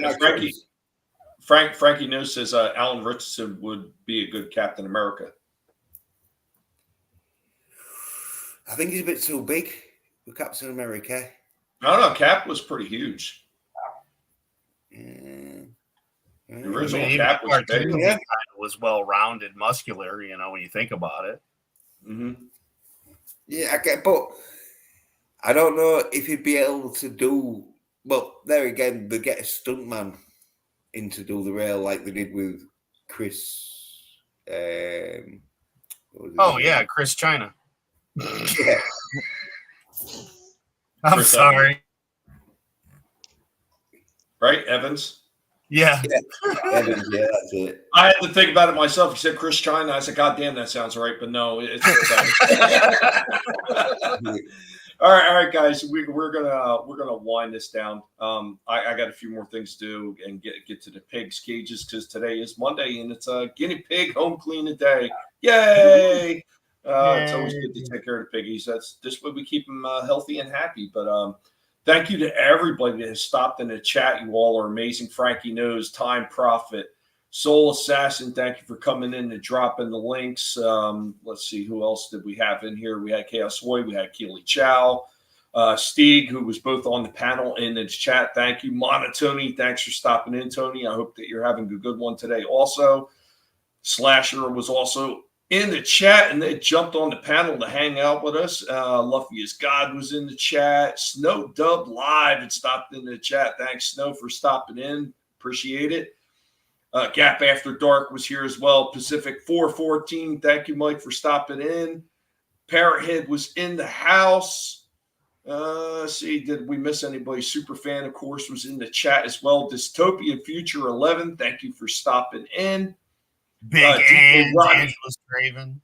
Yeah, DJ Ronnie G, Adega Outlaw, Keck 44, Angela Straven, Miss Martin Muses also had stopped in for a little while. Thank you all for being here. Steve was having problems with his computer and everything. It kind of happens, Stock Profit. But as we're getting ready to wind down and get out of here, I'm going to pass it off to my fine panelists so they can let you know what they got going on. Well, he don't know talking good like me and you, so his vocabularistics is limited. Yeah. Well, my vocabulary listic are gonna be hopefully on tomorrow when I'm streaming, and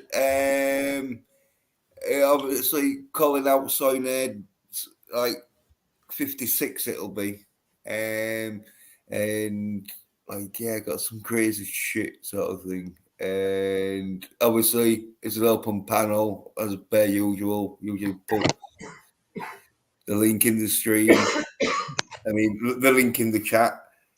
And I need to do that video of fucking fullback with Arnold Schwarzenegger Negro.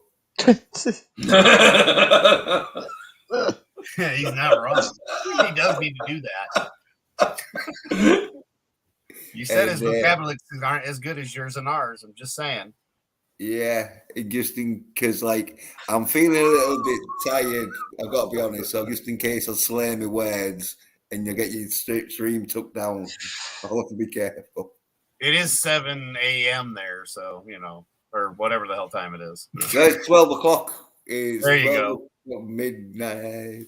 But yeah, I need to do that. Hopefully, I'll be doing that. And then the stream tomorrow is probably like round about this sort of time, or maybe an hour or two later. But then I've got a Twitter account, 27A Pedersen. All right. Again, thank you for stopping in. Always appreciate it, man. Always good to see you.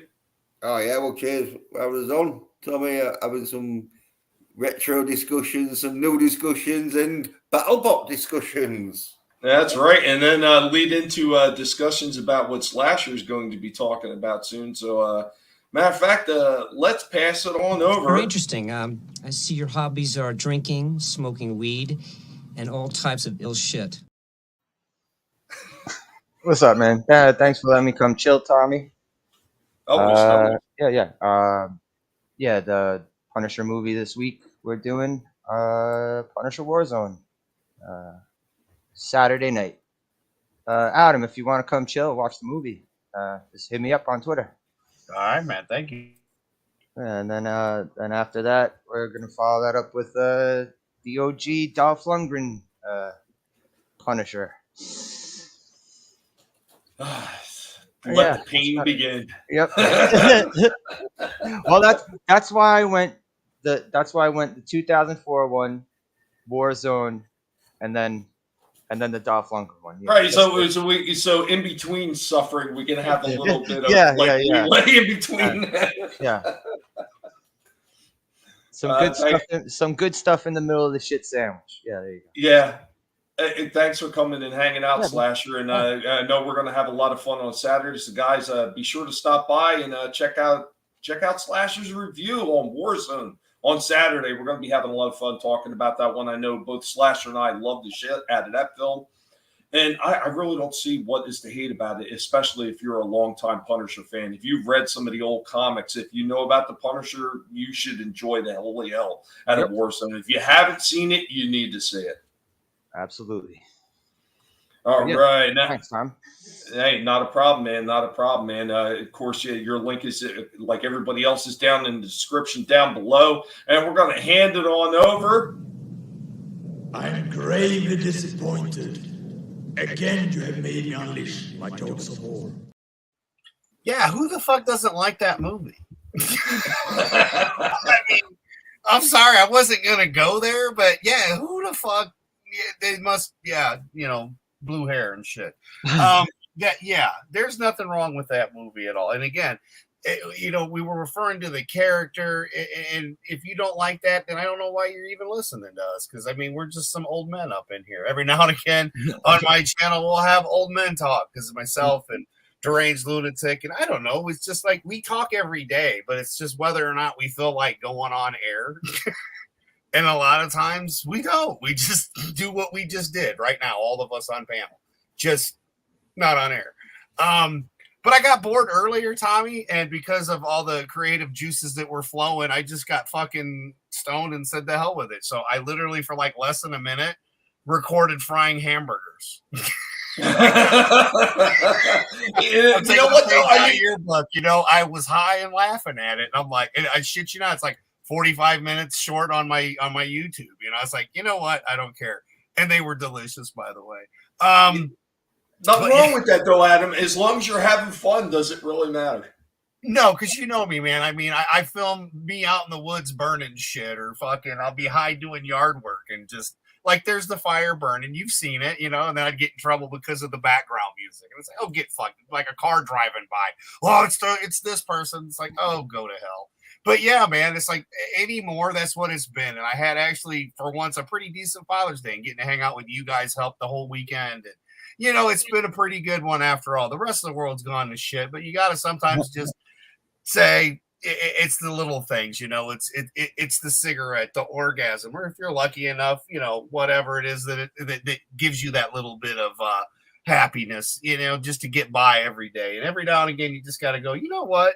Fuck it. It was Father's Day. I turned around and said, you know what? At this point in the world that we live in, if you're a man and alive and not insane, it's kind of your day too, because we all came from a father. Anybody gonna argue that point? Bring it, bitch. But yeah, man, I never know what the fuck I'm gonna do for my channel. But tonight, of course, we will be hanging out with Etep Cooley and in the chat, you know, for the Monday night beautiful event that's gonna happen on the Juneteenth here. Going in raw. So that's what I'm looking forward to at 8:35 Eastern Standard Time, I'm pretty sure. So about an hour and a half from now, hour and 40 from now, somewhere around there, whatever. I can't read, man. I don't have my glasses on. But yeah, we're going to have fun tonight. And you know what? That's what they don't want you to do. Coming on here, talking about the toys that we love, reminiscing about the stuff they hate it. We know they hate the Guinea Pig Collective. So, and collection if you're Tommy Gunn. So, you know, that's how it goes, man. We're going to have fun with it, whether they like it or not. Hopefully you guys can see this and enjoy it. They haven't completely nuked us yet. But you know where to find us. And always, man, thank you for having me on, Tommy. It's been a blast, my brother. And I love meeting the wife last night. Like when I heard what she said, made me die laughing. I was like, that sounds like my wife. Was like, who the fuck? And for me, it was which Tommy. Yeah, I've had a few people talk about it. Some of the dynamics between me and her when we're talking is absolutely hilarious. So I was fine. Like, it didn't offend me. I just hope she didn't get mad when I called her, you know, Mrs. Tommy, you know, because, you know, the guy, this is Guinea Pig, you know. But yeah, man, it was awesome to, you know, because I've heard about her. But that's the first time I'd actually heard her. So yeah, and then Vinny's mentioned it before. Listening to you guys makes it feel like home. So. Well, I mean, people don't realize that the smart ass that I am on screen or on Twitter is really the smart ass I am every single day of the week. It doesn't turn off. There's no off switch. Yeah, that's just the you. That's the Tommy. We don't try to do it. It's just us. It's how we are. We can't help it. That's right, because cocaine is a hell of a drug.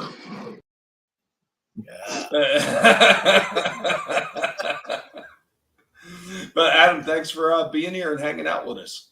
Yeah, man. Thank you. All right, guys. Be sure to check out ETEP later. I don't know if I'm going to have a chance to stop in. I usually try to stop in for some of the ETEP shows. I'll see what's going on. See how fast I can get guinea pigs done. And Twitter is invalid. They drive me nuts. Free speech, my ass. Some of the things that they're still censoring on that damn platform. Yeah, Time Prophet, I agree with you on that. The new Mad Max movie, hated it, couldn't stand it, and they should have stopped at Thunderdome. I couldn't agree with that anymore. And there was even parts of Thunderdome I think they could have cut because there was a lot of parts of that movie that just drive me bananas. New York, no. One state off. One state off. Close, but not quite. Yeah, Tommy, I put Stig's like. Yeah, I seen that. Yeah, but I think his YouTube is like dead because he had pretty much taken everything down off of it. All right. I'm pretty sure he did because he said he was about done with it and he stopped posting and everything. But yeah, Chaos Oi, you have a good one as well. Thank you all for being here, guys. Remember, never let anybody tell you what you can and can't say, what you should or should not think, because your compliance and your silence gives consent, and we will not tolerate here at the Guinea Pig Collective. We will fight for you, but just make sure that you are fighting for yourself as well. And we will catch you all next time. Later, y'all. Peace. Yeah. Bye.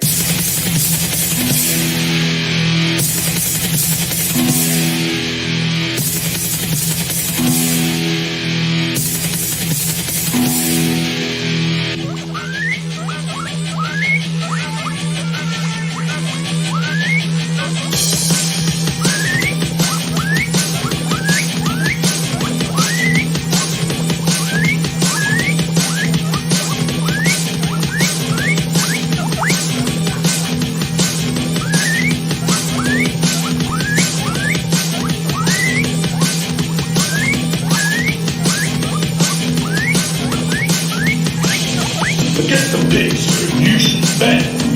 Assimilated, but you don't know it yet. Attacking us is not very wise. Our army's growing every seat of your lives.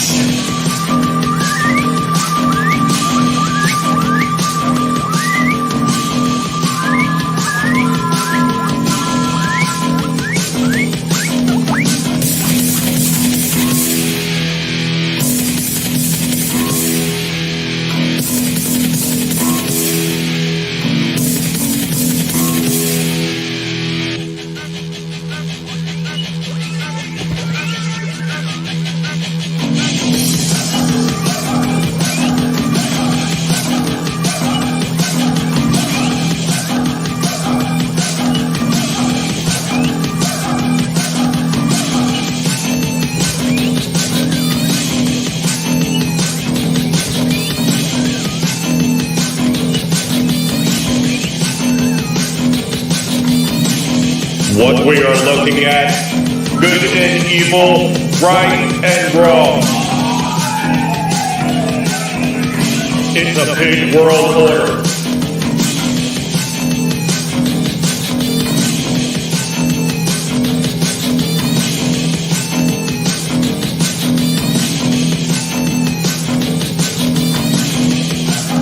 A pig world order. A pig world order. A pig world order. Somebody's going to wind up getting their toes nibbled off in here. A pig world order. A pig world order. A pig world order. A pig world order. A pig world order. A pig world order. Better hide your toes as we're coming for them. A pig world order. A pig world order.